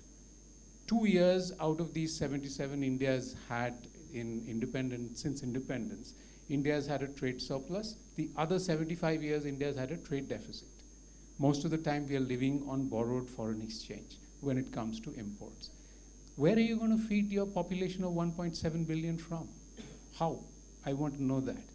Now, this is on the rural side of the ledger. On the urban side, think about it. Our cities are supposed to be crowded now. Think of multiplying this population at least 3 times. At least 3 times if the finance minister's dreams are to be successful. Where is the water going to come from? Where is the sanitation and sewage, the power supply, the security, especially for women, and so on. Okay? So it's a no-brainer, and we should not allow it. In a half-intelligent society, we would not allow it. And no finance minister, no government should be allowed to say such a thing, that we want to move 3/4 of India to the cities. Not possible. It's the most act of the greatest collective stupidity we can achieve if we succeed in that. So that's the other side of the story. I think I will now open it up for any questions, any comments, any interventions you have. Please go ahead. I can give my mic.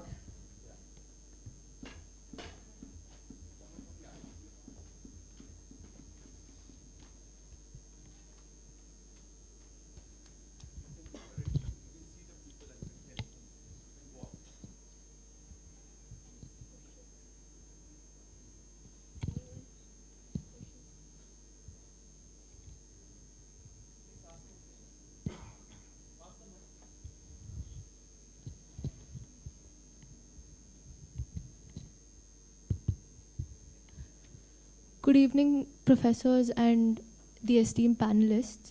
I'm Maghima, and my main question was, now all of the focus of this discussion has been on, protecting the environment or brainstorming sustainable solutions, but I feel like development is also very important, because how do you get the resources to do all of these sustainability measures? So how do you balance both protecting the environment and development in such a way that we also have a lot of development taking place?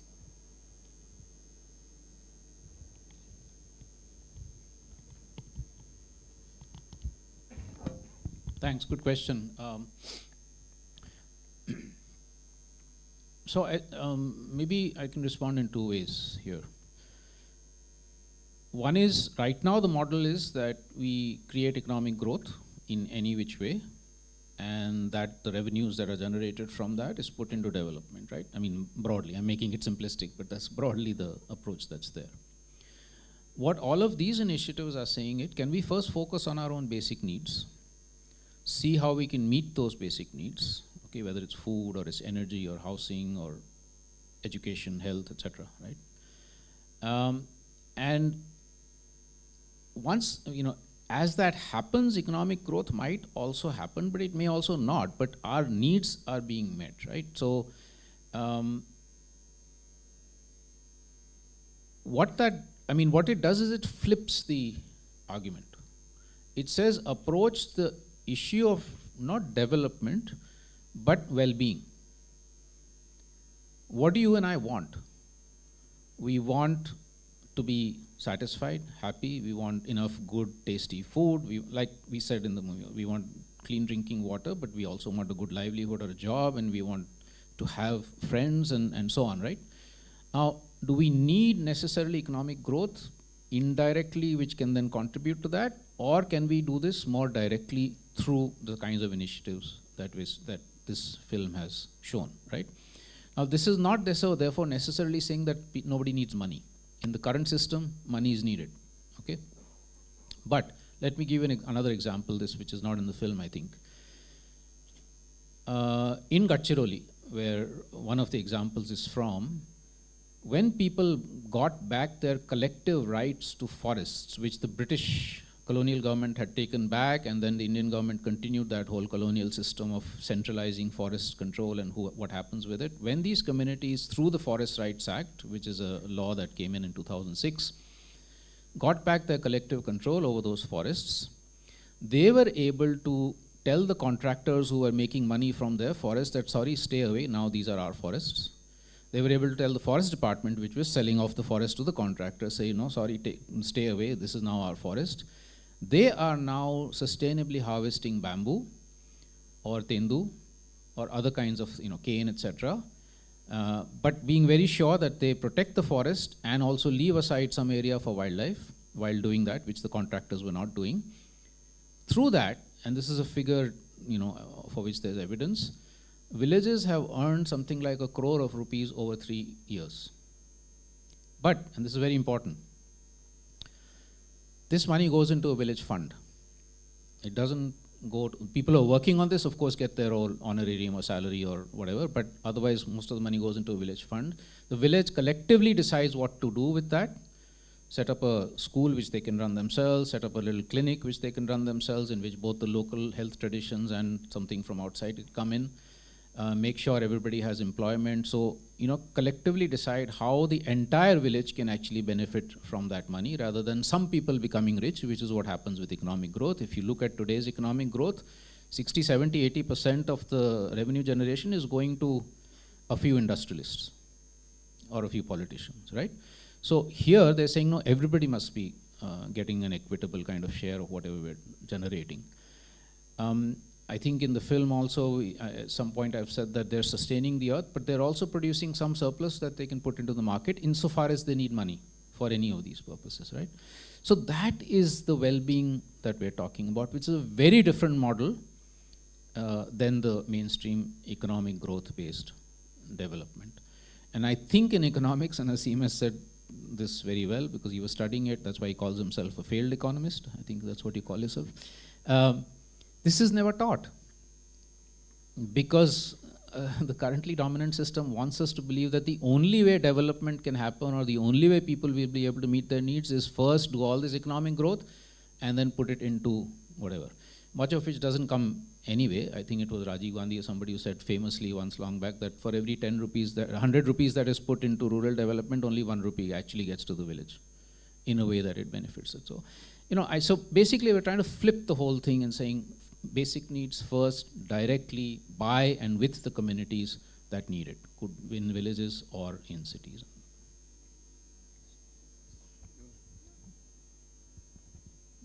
In addition to what Ashish just said, there's something terribly important and terribly urgent which we have to understand. The growth process, not only in India but global growth today, is of the kind where the resource base for itself is dying out, is finishing. Okay? It's not a sustainable growth process. It's a ill-fated growth model. Okay? Other than the fact that growth and development are two different things, as Ashish rightly pointed out, what is also true is this model of growth will destroy nature to the point where human life itself will not be possible on planet Earth. Just a simple thing which most of us do not take the trouble to imagine. If I take a hot plate and I put my finger on it, I feel hot and I can remove my finger. Put that plate under your feet, right? And imagine that somebody is slowly heating it. You will try to jump off it, right? Imagine that wherever you jump off to, it's equally hot. What are you going to do? Is there not a difference between a 1 degree rise outside your body and a 1 degree rise off your body temperature? I mean, we are able to tell when we have 99 fever, right? How? It's just 0.6 Fahrenheit, not even Celsius, above our body, normal body temperature. Imagine that that rises by 1 degree Celsius, so it's 1.8 Fahrenheit more than 98.4, which is 100.2, and that becomes the normal. Will that be an acceptable new normal? Is that common sense? I mean, what did the pandemic teach us? Everybody was living a subnormal life and everybody could tell they were living a subnormal life. How? Because obviously there is a normality to physiology. You can't fool the body. In the same way, there is a larger moral when it comes to ethics. There has to be a cosmology which is ethical. Today's modern cosmology is not ethical. The idea of endless growth when you have finite resources is not an ethical cosmology. I think the well-being question, what you kind of foregrounded, that's also important here to kind of rethink what is well-being. So now when we think about what is a good life, we constantly think about, okay, the good life will be a consumeristic ways of living a life. We will have a big car, big house, and blah, blah, blah. But there are different definitions of well-being in India. I think this film also kind of shows that. So when we are thinking, okay, development versus environmental sustainability, I think in between there is a space to critically engage with the definition of good lives and how different definition of good life actually can bring this together. So this is not a juxtaposition, I would say they are not at loggerhead in all definition of good life.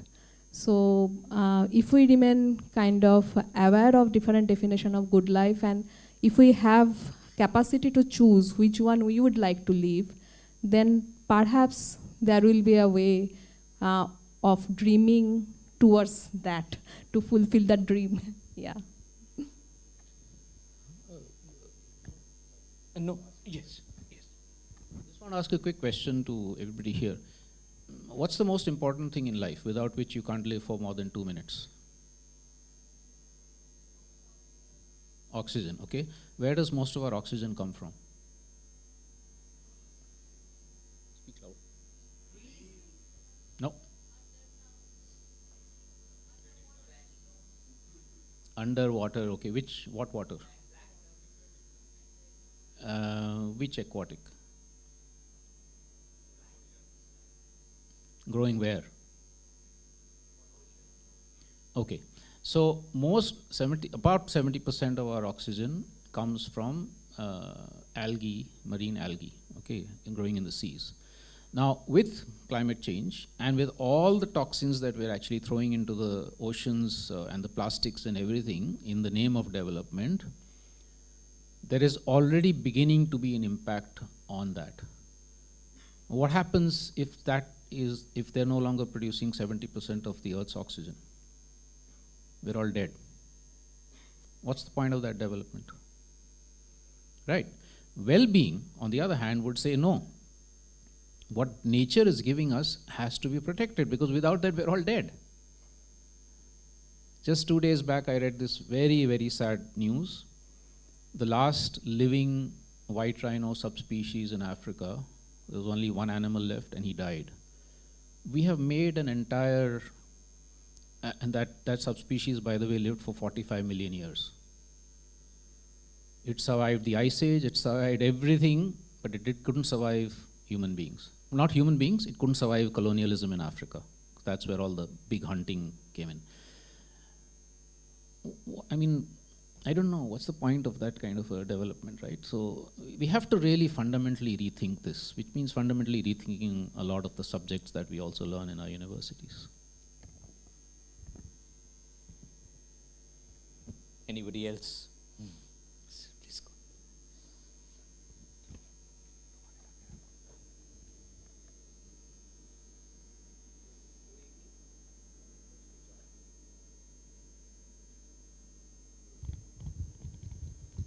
Good evening, sir, ma'am. So I want to ask about, when I was in school hostel, I saw students that was in 6th class, 12th class, 11th class. Students were throwing trash in the school campus. They were throwing the pieces, the wrappers in the school grounds. I asked a student who was in, I think it was in 6th class, I asked him, why are you throwing it like this? Dustbin is just few steps away from you, why can't you throw it in that? So he said, seniors are throwing here, I will also throw here. So I unable to understand, where are we lacking? Is it about our education, our morals, or our awareness? And I really feel bad about it and want to do something within, deep in my heart, so I can do anything about it. Give the answer yourself. You've given the answer yourself when the answer from the student who was throwing was that seniors are doing it, therefore it's perfectly fine. Now, what does that say? That says that some people have the privilege to dirty and others have the duty to clean, correct? Yes, sir. Whether it's a train compartment or a school corridor or a public toilet, that is the ruling ethic. Have you ever seen a politician, when no one is looking, actually go and clean a toilet in this country? Swachh Bharat में कभी आपने देखा है? मैंने तो कभी ये अपनी आँखों से तो नहीं देखा है, ठीक है? So what the messaging that goes down from the top of this country's pyramid down to the bottom is, people want power in order to be able to exercise such privileges as being able to throw whatever they wish wherever they want, and somebody else will pick up after them. Now this is a ruling ethic. And so somebody who's down below, if he wants to show his power and authority, he will do the same. Even if it's a beggar, and I've seen beggars throw stuff on the street. in order to feel that fantasy of power? I'll just give you a couple of examples of where people have transformed this, right? One in a city, one in a village. So in Bhuj, in Kutch, some of the poorer colonies actually began to take upon themselves the task of redesigning their colonies, which includes housing, water, and Kutch is one of the least rainfall areas in India, so they had to figure out how to be water self-reliant within very small amount of rainfall, but also waste. Why should we be creating a mess in our own once we have taken control over our neighborhood and colony, we are then responsible also for how it looks, how it feels, how it smells, right? And so how do we deal with the waste? So what they did, a couple of things. One, they said all the wet waste, let's build a relationship with the Maldharis who are living on the outskirts of the village. They come and give us milk, we will give them the wet waste which their cows can eat or buffaloes can eat. The dry waste, figure out other ways by which to recycle or give it to people who are recycling, etc. kind of thing. So become zero waste colonies in that sense. But zero waste doesn't necessarily mean everything is outsourced. Deal with it yourself also first, reduce the waste, deal with whatever there is, and so on. That's an urban thing. In a village, you go to a village called Konoma in Nagaland, you will not see a speck of any in the entire village. None of the roads, none of the streets, nowhere will you see a speck of dirt. They took it on collectively, said, we will create a model village in which there's not a single garbage that you can actually see in our streets, right? It's possible. And as Aseem is saying, so if you're a senior, or in fact, if you're a junior, you show your seniors that, in fact, this is irresponsible. We should be dealing with it ourselves. I don't want to throw it out. There is a dustbin, I throw it there. But then also start asking yourselves this question, because it's very important. See, when we talk about radical fundamental alternatives, it's not just about making sure that the waste goes into a dustbin, not even making sure that it's recycled, but actually asking the question, how much of this waste should we be generating in the first place? Waste picker women in Pune, they have a fantastic union and a cooperative. They have written to Pepsi, etc., saying, why do you market your produce in plastic that we cannot recycle or deal with? Change it. They've challenged Pepsi and a couple of other companies, right? And so they, even though their livelihood depends on actually picking up and selling waste, they themselves are asking, why is so much waste being produced in the first place?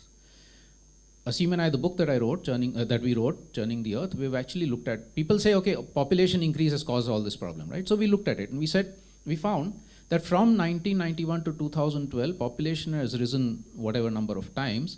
The amount of packaging on things like biscuits and all of that has risen 5 times more than the population increase, because our consumption patterns have changed. So we need to ask ourselves this question also. Why have we lost that street vendor which used to be able to sell us biscuits without any packaging? मुझे तो याद है कि मैं बचपन में वही लेता था, and I'm still alive, I haven't died. These days everybody says, नहीं, वो तो गंदा होगा, unhygienic, blah, blah, blah. So there are some more fundamental questions to ask beyond this question of why are we, in order to deal with this question of why are we throwing garbage in our campus or streets or whatever. One little thing I want to add. Some of us here will be old enough to remember what the Calcutta Metro was like when it started. And certainly most of us here will know the story of Delhi Metro. Now, how come Delhi Metro maintains itself clean? Okay, so it's also a matter of the work culture that is set in the place, and Mr. Sridharan, when he led the project from the start, generated that work culture within the organization. So people take pride in keeping the metro clean, just like the Calcutta Metro was kept very clean for decades. So it's about feeling responsible to the place that you come from, feeling a sense of belonging to the place. If you feel that, you will not dirty it up. Look at how clean people's houses are compared to just the drain outside the street. Okay, so that's a classic collective action failure, where in your private realm you maintain one standard, and for the public realm you maintain another standard, but the air from the public realm is constantly entering your household and you don't see it. So one can understand it from a variety of perspectives, but I think the sense of belonging is very important. Now here's the paradox. The more we possess, the less we belong. correct? And no amount of possession is going to make up for the loss of belonging that we experience. That's an intangible thing, talking about the good life. It's the part of human life which is actually infinite, and we don't seek it there, we seek it in the material realm. And we will continue to fail if we seek it there. Just to add one line, I'm not a speaker today. Can we also reduce the amount of food we waste? In the BMU space. Also in a caste society, some throw waste and some clean waste. We have divided ourselves into those. Aseem, sometimes when we possess, we want to throw more. And we want to throw them all around. And we assume somebody will clean it. So we also need to perhaps look at ourselves a little bit. And I would really urge us to waste less food. I'm sometimes seeing that in the mess, the amount of food that is staying back on the plate. But can we take less and waste less is a question. Yeah, but chalo, others.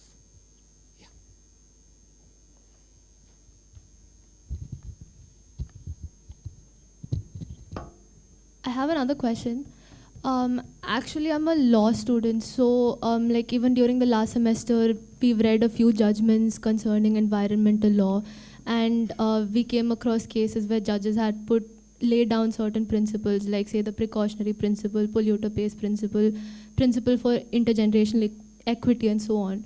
But what I felt is that most of what law does is they interpret the existing law, or they interpret the policies that come into effect. So it's like my question is, these whatever the judges do, they come after the policy has come into place and after the damage has been done.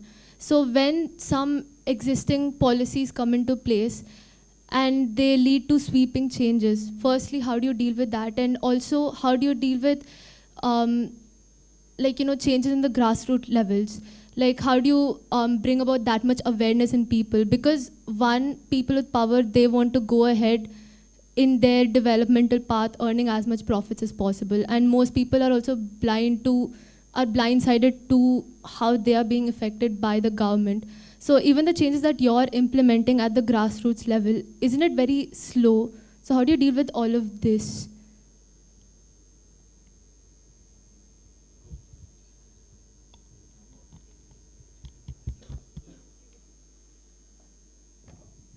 Okay, we need a whole session on this. Because I mean, these are crucial questions, and I think you've got 2 or 3 questions there. Well, I think firstly, the bad news is that none of these processes can be short-circuited. There's no magic wand here. All the examples that are in the film have taken 10, 15, 20 years to actually set in. Yeah. So it's going to be slow, because people need to be in the process. It's not a project. It's not like 3 saal ka project kar liya aur sab solve ho gaya, right? It's a process, and a lot of unlearning also, because whatever we've learned through the mainstream, dominant systems, we might have to unlearn some of it. So it takes time. So let's first of all understand that we need to be with the process. Now, every one of the examples we've given is where people have spent, even if it's somebody from outside a community, has spent a long time in that community to make that transformation, to help to make the transformation possible. Why it's also important to understand this is because if you want to confront the government about its policies, if it's wrong policies, for instance, or if you want to make sure that a progressive policy, like let's say the Forest Rights Act or the Right to Information Act, or you're saying the precautionary principle or the any of the other intergenerational equity principles or interspecies equity, rights of nature principles, a lot of this is coming into law now or into constitutions. If you want to make sure that they're not remaining only in the statutes, only in the books, but actually implemented on the ground, you need that community empowerment. Uske bina nahi hoga ye. You can have the most fantastic judgments, and we've actually got for the last 50, 60 years, we've had some of the most progressive judgments from the Supreme Court or some of the high courts. But do you see the implementation on the ground? Only where people have mobilized and said, this is what the law says, this is what the judgment says, we want it implemented where we are. And we're not going to take no for an answer. Or this is what the policy says and it's wrong, we don't want it here, right? Resistance. So I think all of us, any of us who are really interested in this, you as a lawyer, for instance, if you actually become an advocate or a lawyer or a legal expert, you need to then figure out how your legal expertise could enable the empowerment of a community to resist the wrong policies, make sure that the right policies are implemented. Yeah? If you do that, you're actually enabling this transformation to take place. But it could take 5 years, 10 years, 15 years, or your whole life. So I think you need to be prepared for that. So that's the bad news, as in terms of nothing very fast.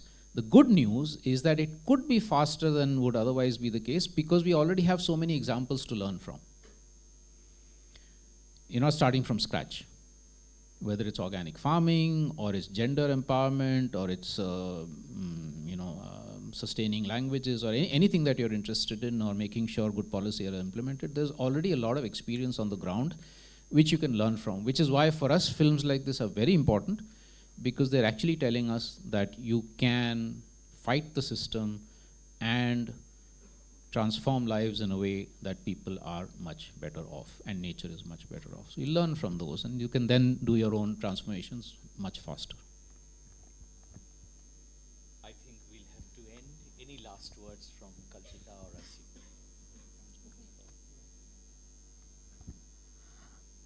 I think one of the way to, if we are at all interested to think about what dream we should pursue and how we should pursue, this one-off events, coming to see one-off events and film screening is a way of exposure, but I think more discussion in, because it's an education space, it's a learning space, we are in a learning space, more discussion among each other, about the campus, outside campus, see just beside the campus what's happening. Those kind of lively, organic discussion is the way to begin any changes, I would say. The small step, but very important one. Nowadays, we don't have perhaps time to do that. Somehow we are failing there. So those organic discussion, conversation, any question, we don't find to engage with those questions also. We are so kind of engrossed in smartphone reels and all these things. We don't see what's happening outside. So perhaps I would say that if really we would like to dream a different society, different planetary health, which can sustain human society as well, then those small steps are very important for our future generation. Yeah. You know, much of the frustration that each of us experiences when it comes to environmental challenges is that even if I behave myself, which is to say, even if I do not dirty the street, even if I commit the foolishness of riding through Gurgaon on a bicycle as I used to in my young days in Delhi, others are not changing based on that, right? Now, the moral of the story is that structural collective problems do not in the end have individual solutions. I will repeat, structural or social or collective challenges do not have individual solutions. Or shall I say, individual solutions are not nearly enough to the scale of the challenge of structural problems. Structural challenges require structural answers, which is the reason that we take the trouble to come here to speak to you. Otherwise, we would simply do our own thing in our own little, cubby holes somewhere. But the reason why it's important to engage people, especially young people like yourselves, in a discussion like this is because unless there is public discussion, debate, dialogue, good laws are not going to come into being, and even if they come into being, they're not going to be implemented, and extra legal action, political action, or some other kind of cultural activism is not going to happen, without which nothing can change.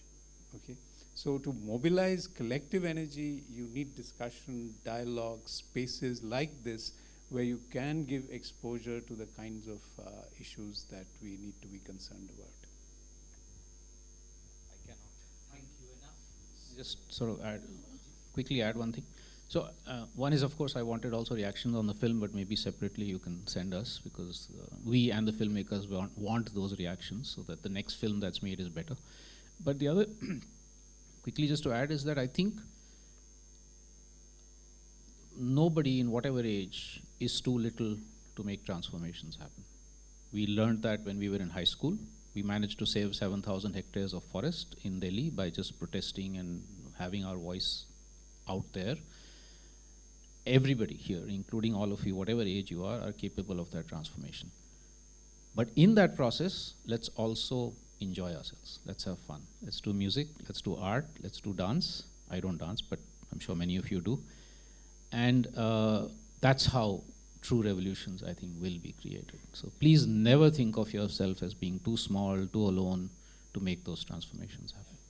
That's the best line to end on. So, thank you, our panelists, for such a wonderful discussion and insightful points that emerge, and the challenges that we have explored today around sustainability, inequality, and the role of community actions are crucial to the future we want to shape and vision. Now, to close the evening, I invite Professor Arindam Banerjee, Dean, School of Liberal Studies, to deliver the vote of thanks.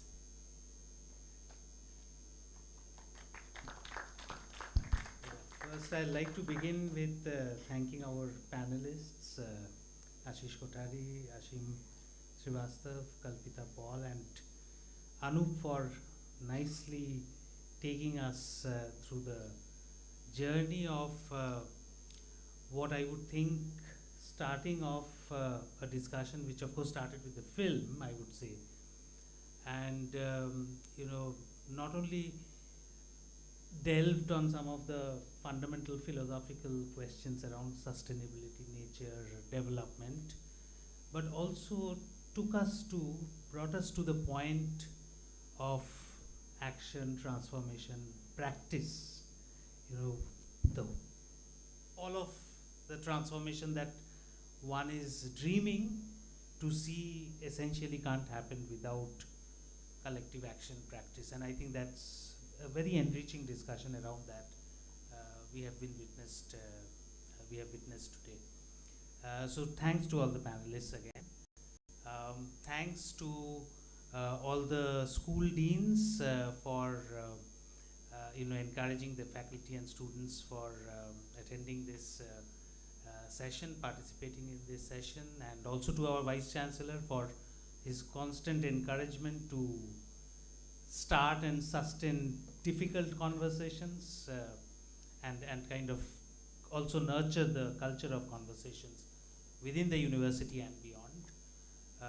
We would also like to thank the Dean of Student Welfare and Adnan from the DSW for helping us communicating, reaching out to the students in organizing this program. Our IT and communications team for facilitating the creatives and other logistics that were required for organizing the program. And of course, we would like to thank all of you for participating in this, participating in the conversation, asking probing questions. And finally, also a thanks to Dr. Shomujit for kind of curating and putting all of this together. So have a nice